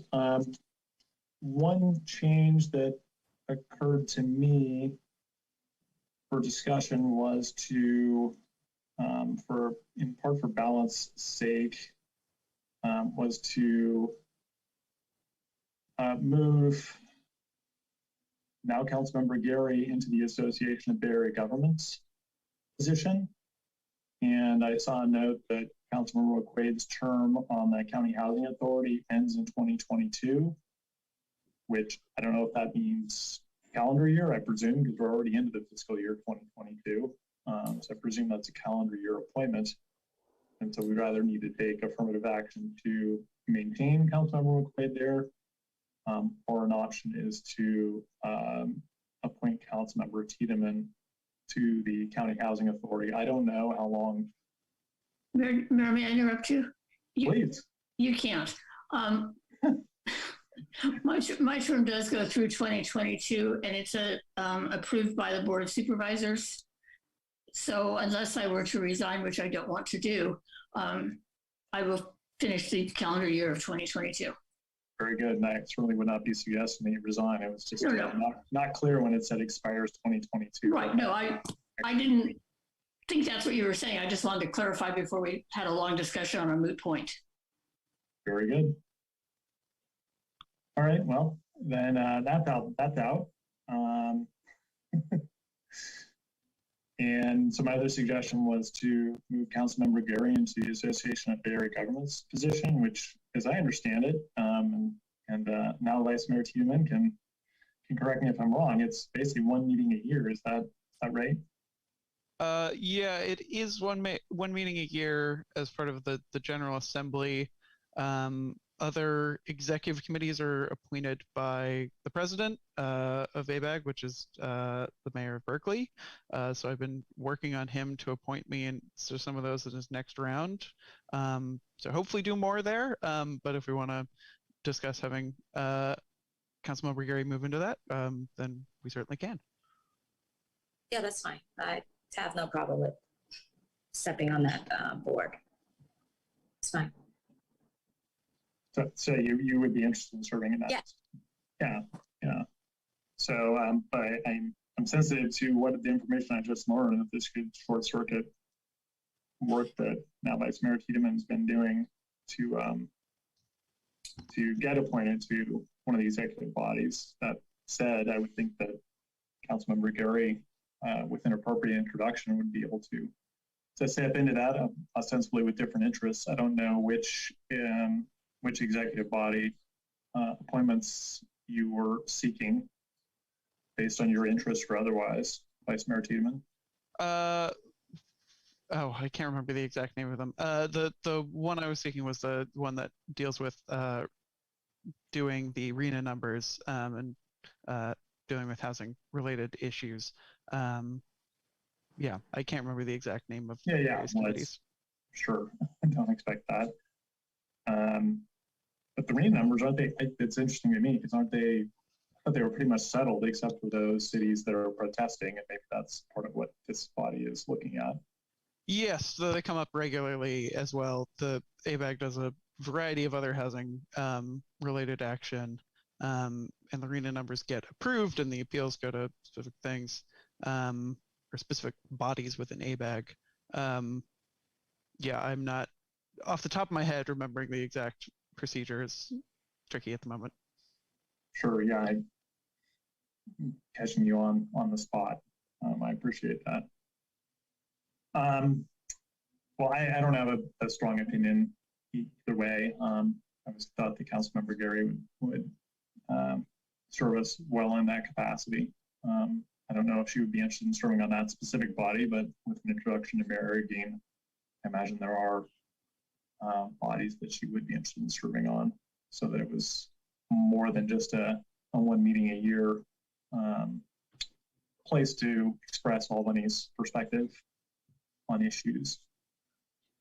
So I don't know if you're amenable. It sounds like you are, Vice Mayor Tiedemann, to that switch. Yeah, sure. All right, then I don't know if we need a motion for this. I not familiar with this process. This only happens once a year to validate all the appointments in one go. So I would look to the city clerk or city manager whether this typically requires motion or not. General council consensus usually works just fine, Mayor. Okay. Then in that case, yeah, I would, then Councilmember Gary would be Albany's representative of the Association of Bay Area Governments, and I would suggest that Vice Mayor Tiedemann be the alternate, since that body does allow for an alternate, which not all bodies do. And I'll also note that there was public comment some time ago, and it's not on this list, but it may be something that could be added to the list. There is a Giltract Dean's Advisory Committee, which I believe is around the Giltract Farm and the Giltract, whole Giltract. And Councilmember Gary was serving on that as mayor, and we don't have any specific policy to my awareness of which council member, mayor, vice mayor would serve on that. It's certainly my desire that she would continue to serve on that. I don't know if any other council members have any other perspective on that, but that would be my suggestion. Mayor, I'd be happy to add some detail to that particular email that came in. I did check with UC staff, and as that is an advisory committee to the dean, it has been established by UC, so it really doesn't fit necessarily in the general definition of our regional bodies. And the dean actually appointed Councilmember Gary as Councilmember Gary, correct me if I'm wrong, co-chair? That's correct. Okay, so in terms of my communication with UC staff, the dean would like to continue that as it is the dean's group. If another council member was interested in attending, they would certainly be welcome as well. Great. That certainly is what makes most sense for many reasons. I thought maybe it could be listed under a committee's board at the bottom just for tracking purposes. I have some thought of, well, I'll raise it for discussion. Moving the Alta-Bates Regional Task Force to that lower section, because all the other bodies in the upper section are sort of formal bodies of government agencies, whereas the Alta-Bates Regional Task Force, unless somebody tells me otherwise, is a informal body, and somewhat similar to the Dean's Advisory Committee. I mean, you could say that as more formality, but it's not established necessarily by the entirety of a government body. But I don't have any real knowledge of the Alta-Bates Task Force beyond that, so I look to those council members who are on it, who have experience of it. I mean, what is it? Is it a chartered? I mean, it's not a joint powers authority. I don't know if it has a specific charter that's associated with a specific government body. It's a very informal. Yeah. And it hasn't been meeting. It's been pretty much suspended, not even on Zoom during the pandemic. But I suppose if the hospital were to make some big announcement or something, there might be a sudden flurry of activity. So maybe it's worth just leaving it on there for now. Yeah. Okay. All right. Well, very good. Well, those are all the changes I had in mind. And I think with that, unless there's any other comment, we can go to our council reports under item 12. This is for reports. Yes. Mayor, I believe the city attorney would like to speak, if I can find her.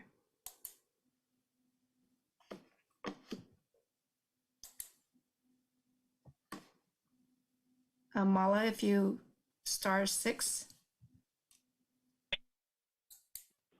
Thank you. And I just wanted to know if Mayor Preston, if we might back to the reorganization item, it looks like the charter does have an election process for the mayor and the vice mayor. So even though we have a a process for who will take it out. It doesn't look like we should have a formal vote to formally vote you in as mayor and formally vote the vice mayor. Thank you, City Attorney, for checking. I apologize for that. That's okay. There's multiple documents to check, and I was confused as well. So I think Councilmember Nason raised her hand first. So I'd like to make the motion that Preston Jordan become mayor and Aaron Tiedemann become vice mayor. I'll second. Thank you. Is there any further comment? I can't imagine there is, but all right. The city clerk. I object. Yeah. You haven't messed up too bad so far. Well, that's amazing, I gotta say. City clerk, if you please do the roll call. Okay, Councilmember McQuay? Yes. Councilmember Nason? Yes. Vice Mayor Tiedemann? Yes. Councilmember Gary? Yes. Mayor Jordan? Yes. Thank you all very much. I hope to honor the position. So with that, saw a hand go up, go down, hands going up again. This is somebody who hasn't commented. I'm not sure what they want to comment on, given that we're both on 11.1 and 11.2, although 11.1 we'll say is done. So if this is a comment on 11.2, could you, City Clerk, please admit the commenter? Hi, Nick Pilchian, thank you. Yeah, I wanted to comment on 11.2 on the regional bodies reorganization. The policy you also adopted and voted on is rather loosely worded, but it does advise good distribution among the bodies. And I was concerned that your suggestion of moving Councilmember Tiedemann off of a body leaves him with only one body now. And so I'm wondering if you could consider making sure that the council members all are equally represented in bodies, or they, usually having two bodies would be the right number for every council member. Whereas the mayor usually has more because the mayor has defined bodies. So just something to consider. Thank you. Thank you. Yeah, so to that, having moved the Alt debates item out of the upper section, which, as we heard, has a meaning anyway, there's 10 bodies. And so another approach would be for myself. So the mayor, I am was previously on the Mosquito Abatement District Board and Stop Waste Board. And becoming mayor switches the mayor's conference primary appointee from Councilmember Gary to myself. So that would be 3 bodies that I would be serving on as mayor. Councilmember McQuaid would be serving on 2, which is the League of Cities and the County Housing Authority. Councilmember Nason would be serving on 2, the County Transportation Commission and the East Bay Sports Fields JPA. Vice Mayor Tiedemann would be serving on East Bay Community Energy, and so 1, and Councilmember Gary would be serving on Association of Bay Area Governments and the County Library. And so if it is to be 2 bodies for each council member, which I think is reasonable, then one of the 3 appointments that I have, obviously not the mayor's conference, we need to transition to somebody else, which is fine if anybody's interested in those. Looking at sort of the second section or below this section, Councilmember Gary is on the Dean's Advisory Committee, and the mayor, myself, is on the 2x2x2 committee, as is Vice Mayor Tiedemann. I would be on the Police and Fire Pension, and Councilmember McQuaid is on the Alt Debates Task Force. So above the line, if you will, the only way to make it absolutely even with 2 to each council member would be to switch me off either Mosquito Abatement District or stopways? Vice Mayor Tiedemann. Yeah, as you mentioned, I will now be on 2x2x2, which means I'm effectively on 2 with EBC in that, and which I think is about right. And I think the various boards that Mayor Jordan is on, I would prefer he remain on and keep doing work rather than switching it up. So I think as it is now, it's about equitable, and I think we're within the spirit of the idea. Thank you, Vice Mayor Tiedemann.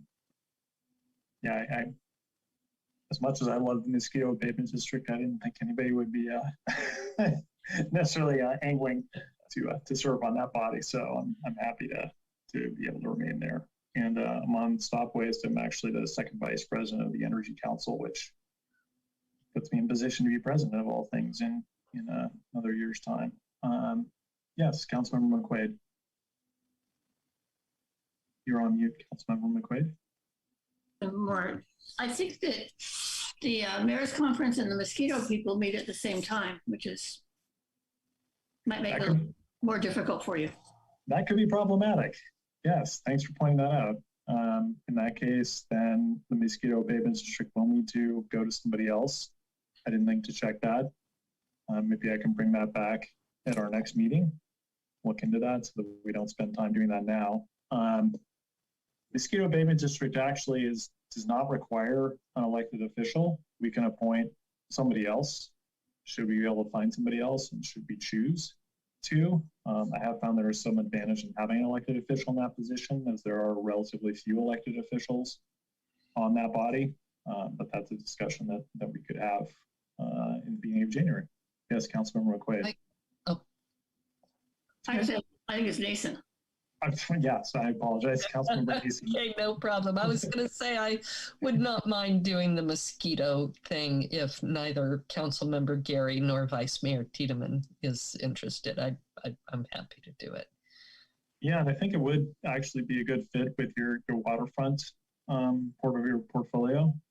Their mosquito abatement district voted recently to join membership of I think it's called HASPA. It's a joint powers authority of 3 different agencies that is overseeing the restoration of the Hayward shoreline. They are kind of expanding.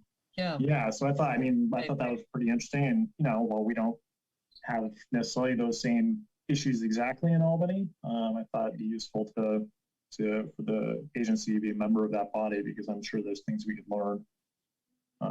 So yeah, actually that'd be a good fit. So why don't we just go ahead and make it so? All right. Does that sound good to everybody? Sure, why not? Okay, by acclamation. Thank you, commenter. Not exactly maybe what you were thinking exactly, but somewhat what you were thinking, and it had an impact. So comments can have an impact. I know sometimes it doesn't feel that way as somebody who used to be on the other side commenting a lot. So thank you very much.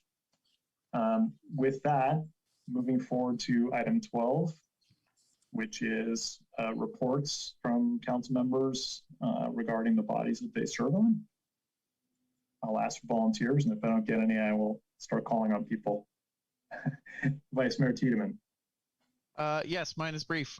We had a very quick meeting of EBCE where mainly we got our update on the CEO's report and what was sort of going on. I think I'd mentioned this before. We had previously discussed NEM 3.0. We had a special meeting about that. We passed something in support of that. But otherwise than that, nothing really to report. For my part, we authorize staff to pursue with stopway staff a potential pilot program to electrify existing buildings. And I noticed the EBC has put some funding towards electrifying existing buildings. So I would encourage you to, on behalf of Albany, see if we could match our Measure DD dollars with some EBC dollars in constructing that pilot, which would let us go further. And I think would be beneficial to EBC in learning how to do existing building electrification that also prunes the gas network. So I hope you'll consider that. I think I saw Councilmember McQuaid raise her hand next. Yeah, thank you. we had a housing authority meeting, and I did attend the memorial for Wilma Chan along with Councilmember Gary. Everyone home met.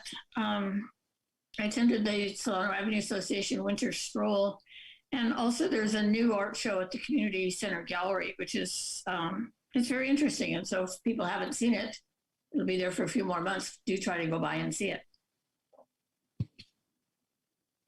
Very good. Thank you. Councilmember Nason. Well, let's see. I assume I should be deferring to you, Mayor Jordan, for the report on our subcommittee meeting of the 10th with the University of California. Although I touched on the experience of watching the traffic blowing through the stop sign, I assume you'll talk about the substantive aspects.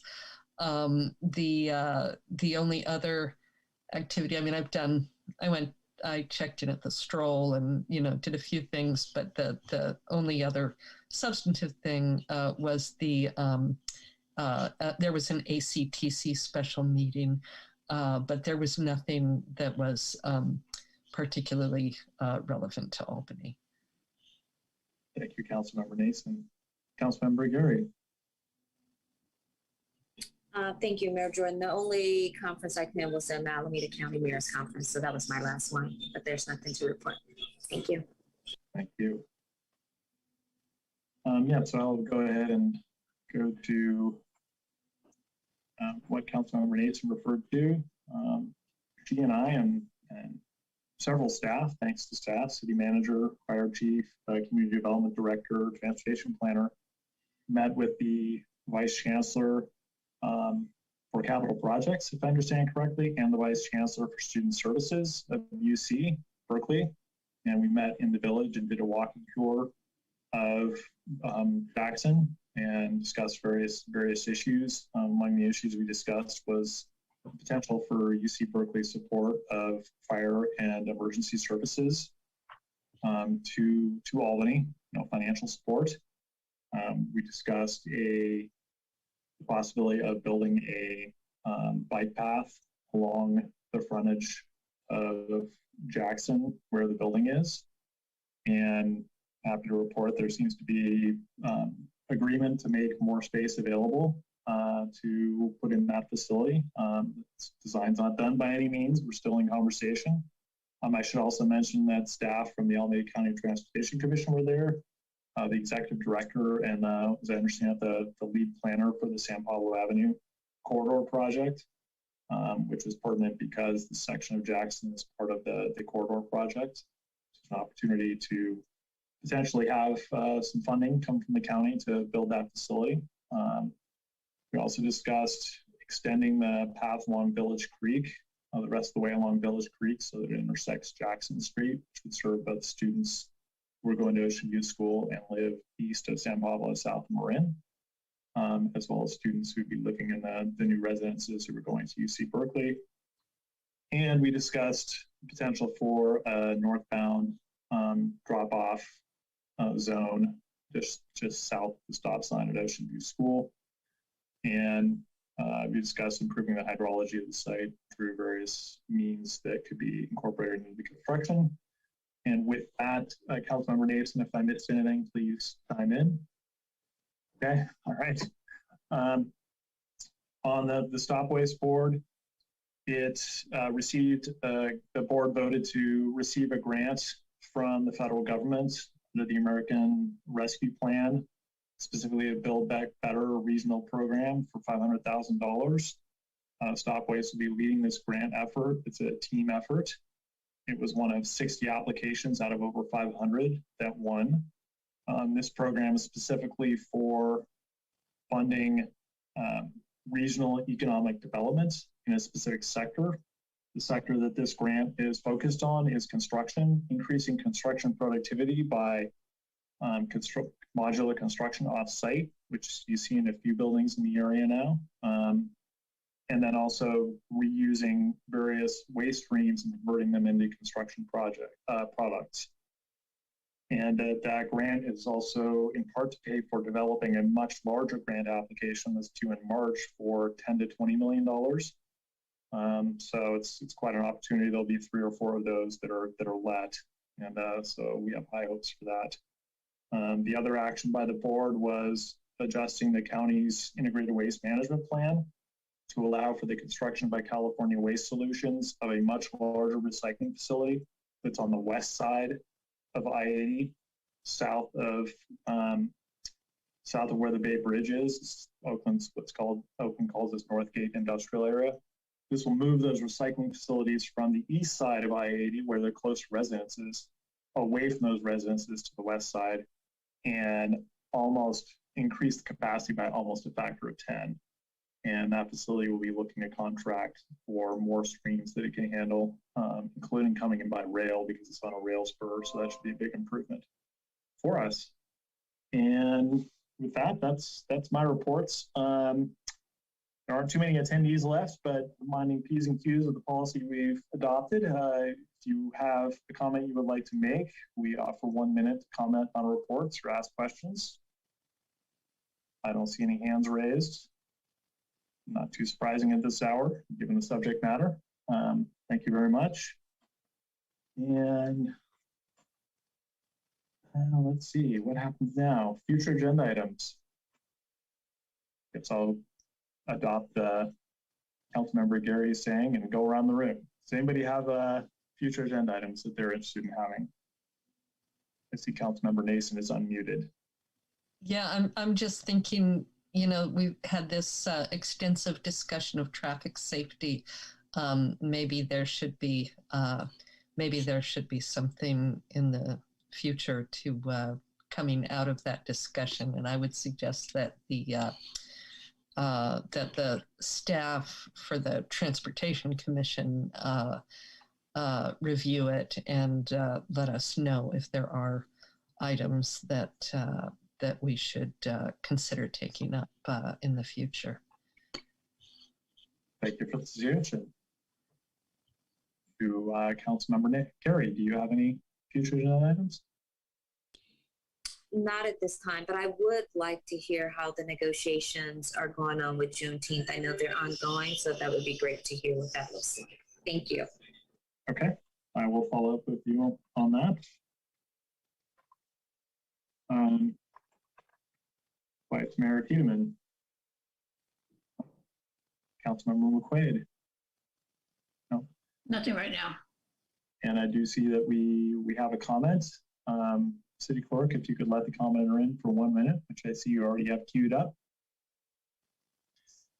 Thank you, Mr. Mayor. I just want to take this time to make a positive suggestion for school zones. Maybe we can try again for school zones this time around. So that's my future agenda item is school zones. Please and thank you. Thank you, Mr. Vinguillo. And with that, we have reached the end of, announcement of city meetings and events. Are there any announcements of city meetings or events that anybody would like to make? Right. Yes, Councilmember Nason. Nope. Okay. Right, very good. I think the big event is getting out of here and enjoying our holiday break. So with that, I believe we are adjourned unless I've missed something. Happy holidays, Merry Christmas, and Happy New Year's to all. Happy holidays. I know it's happy post-holidays for some here, so I am sensitive to that, but this is when we get our break, so. Take care all. Bye. Bye.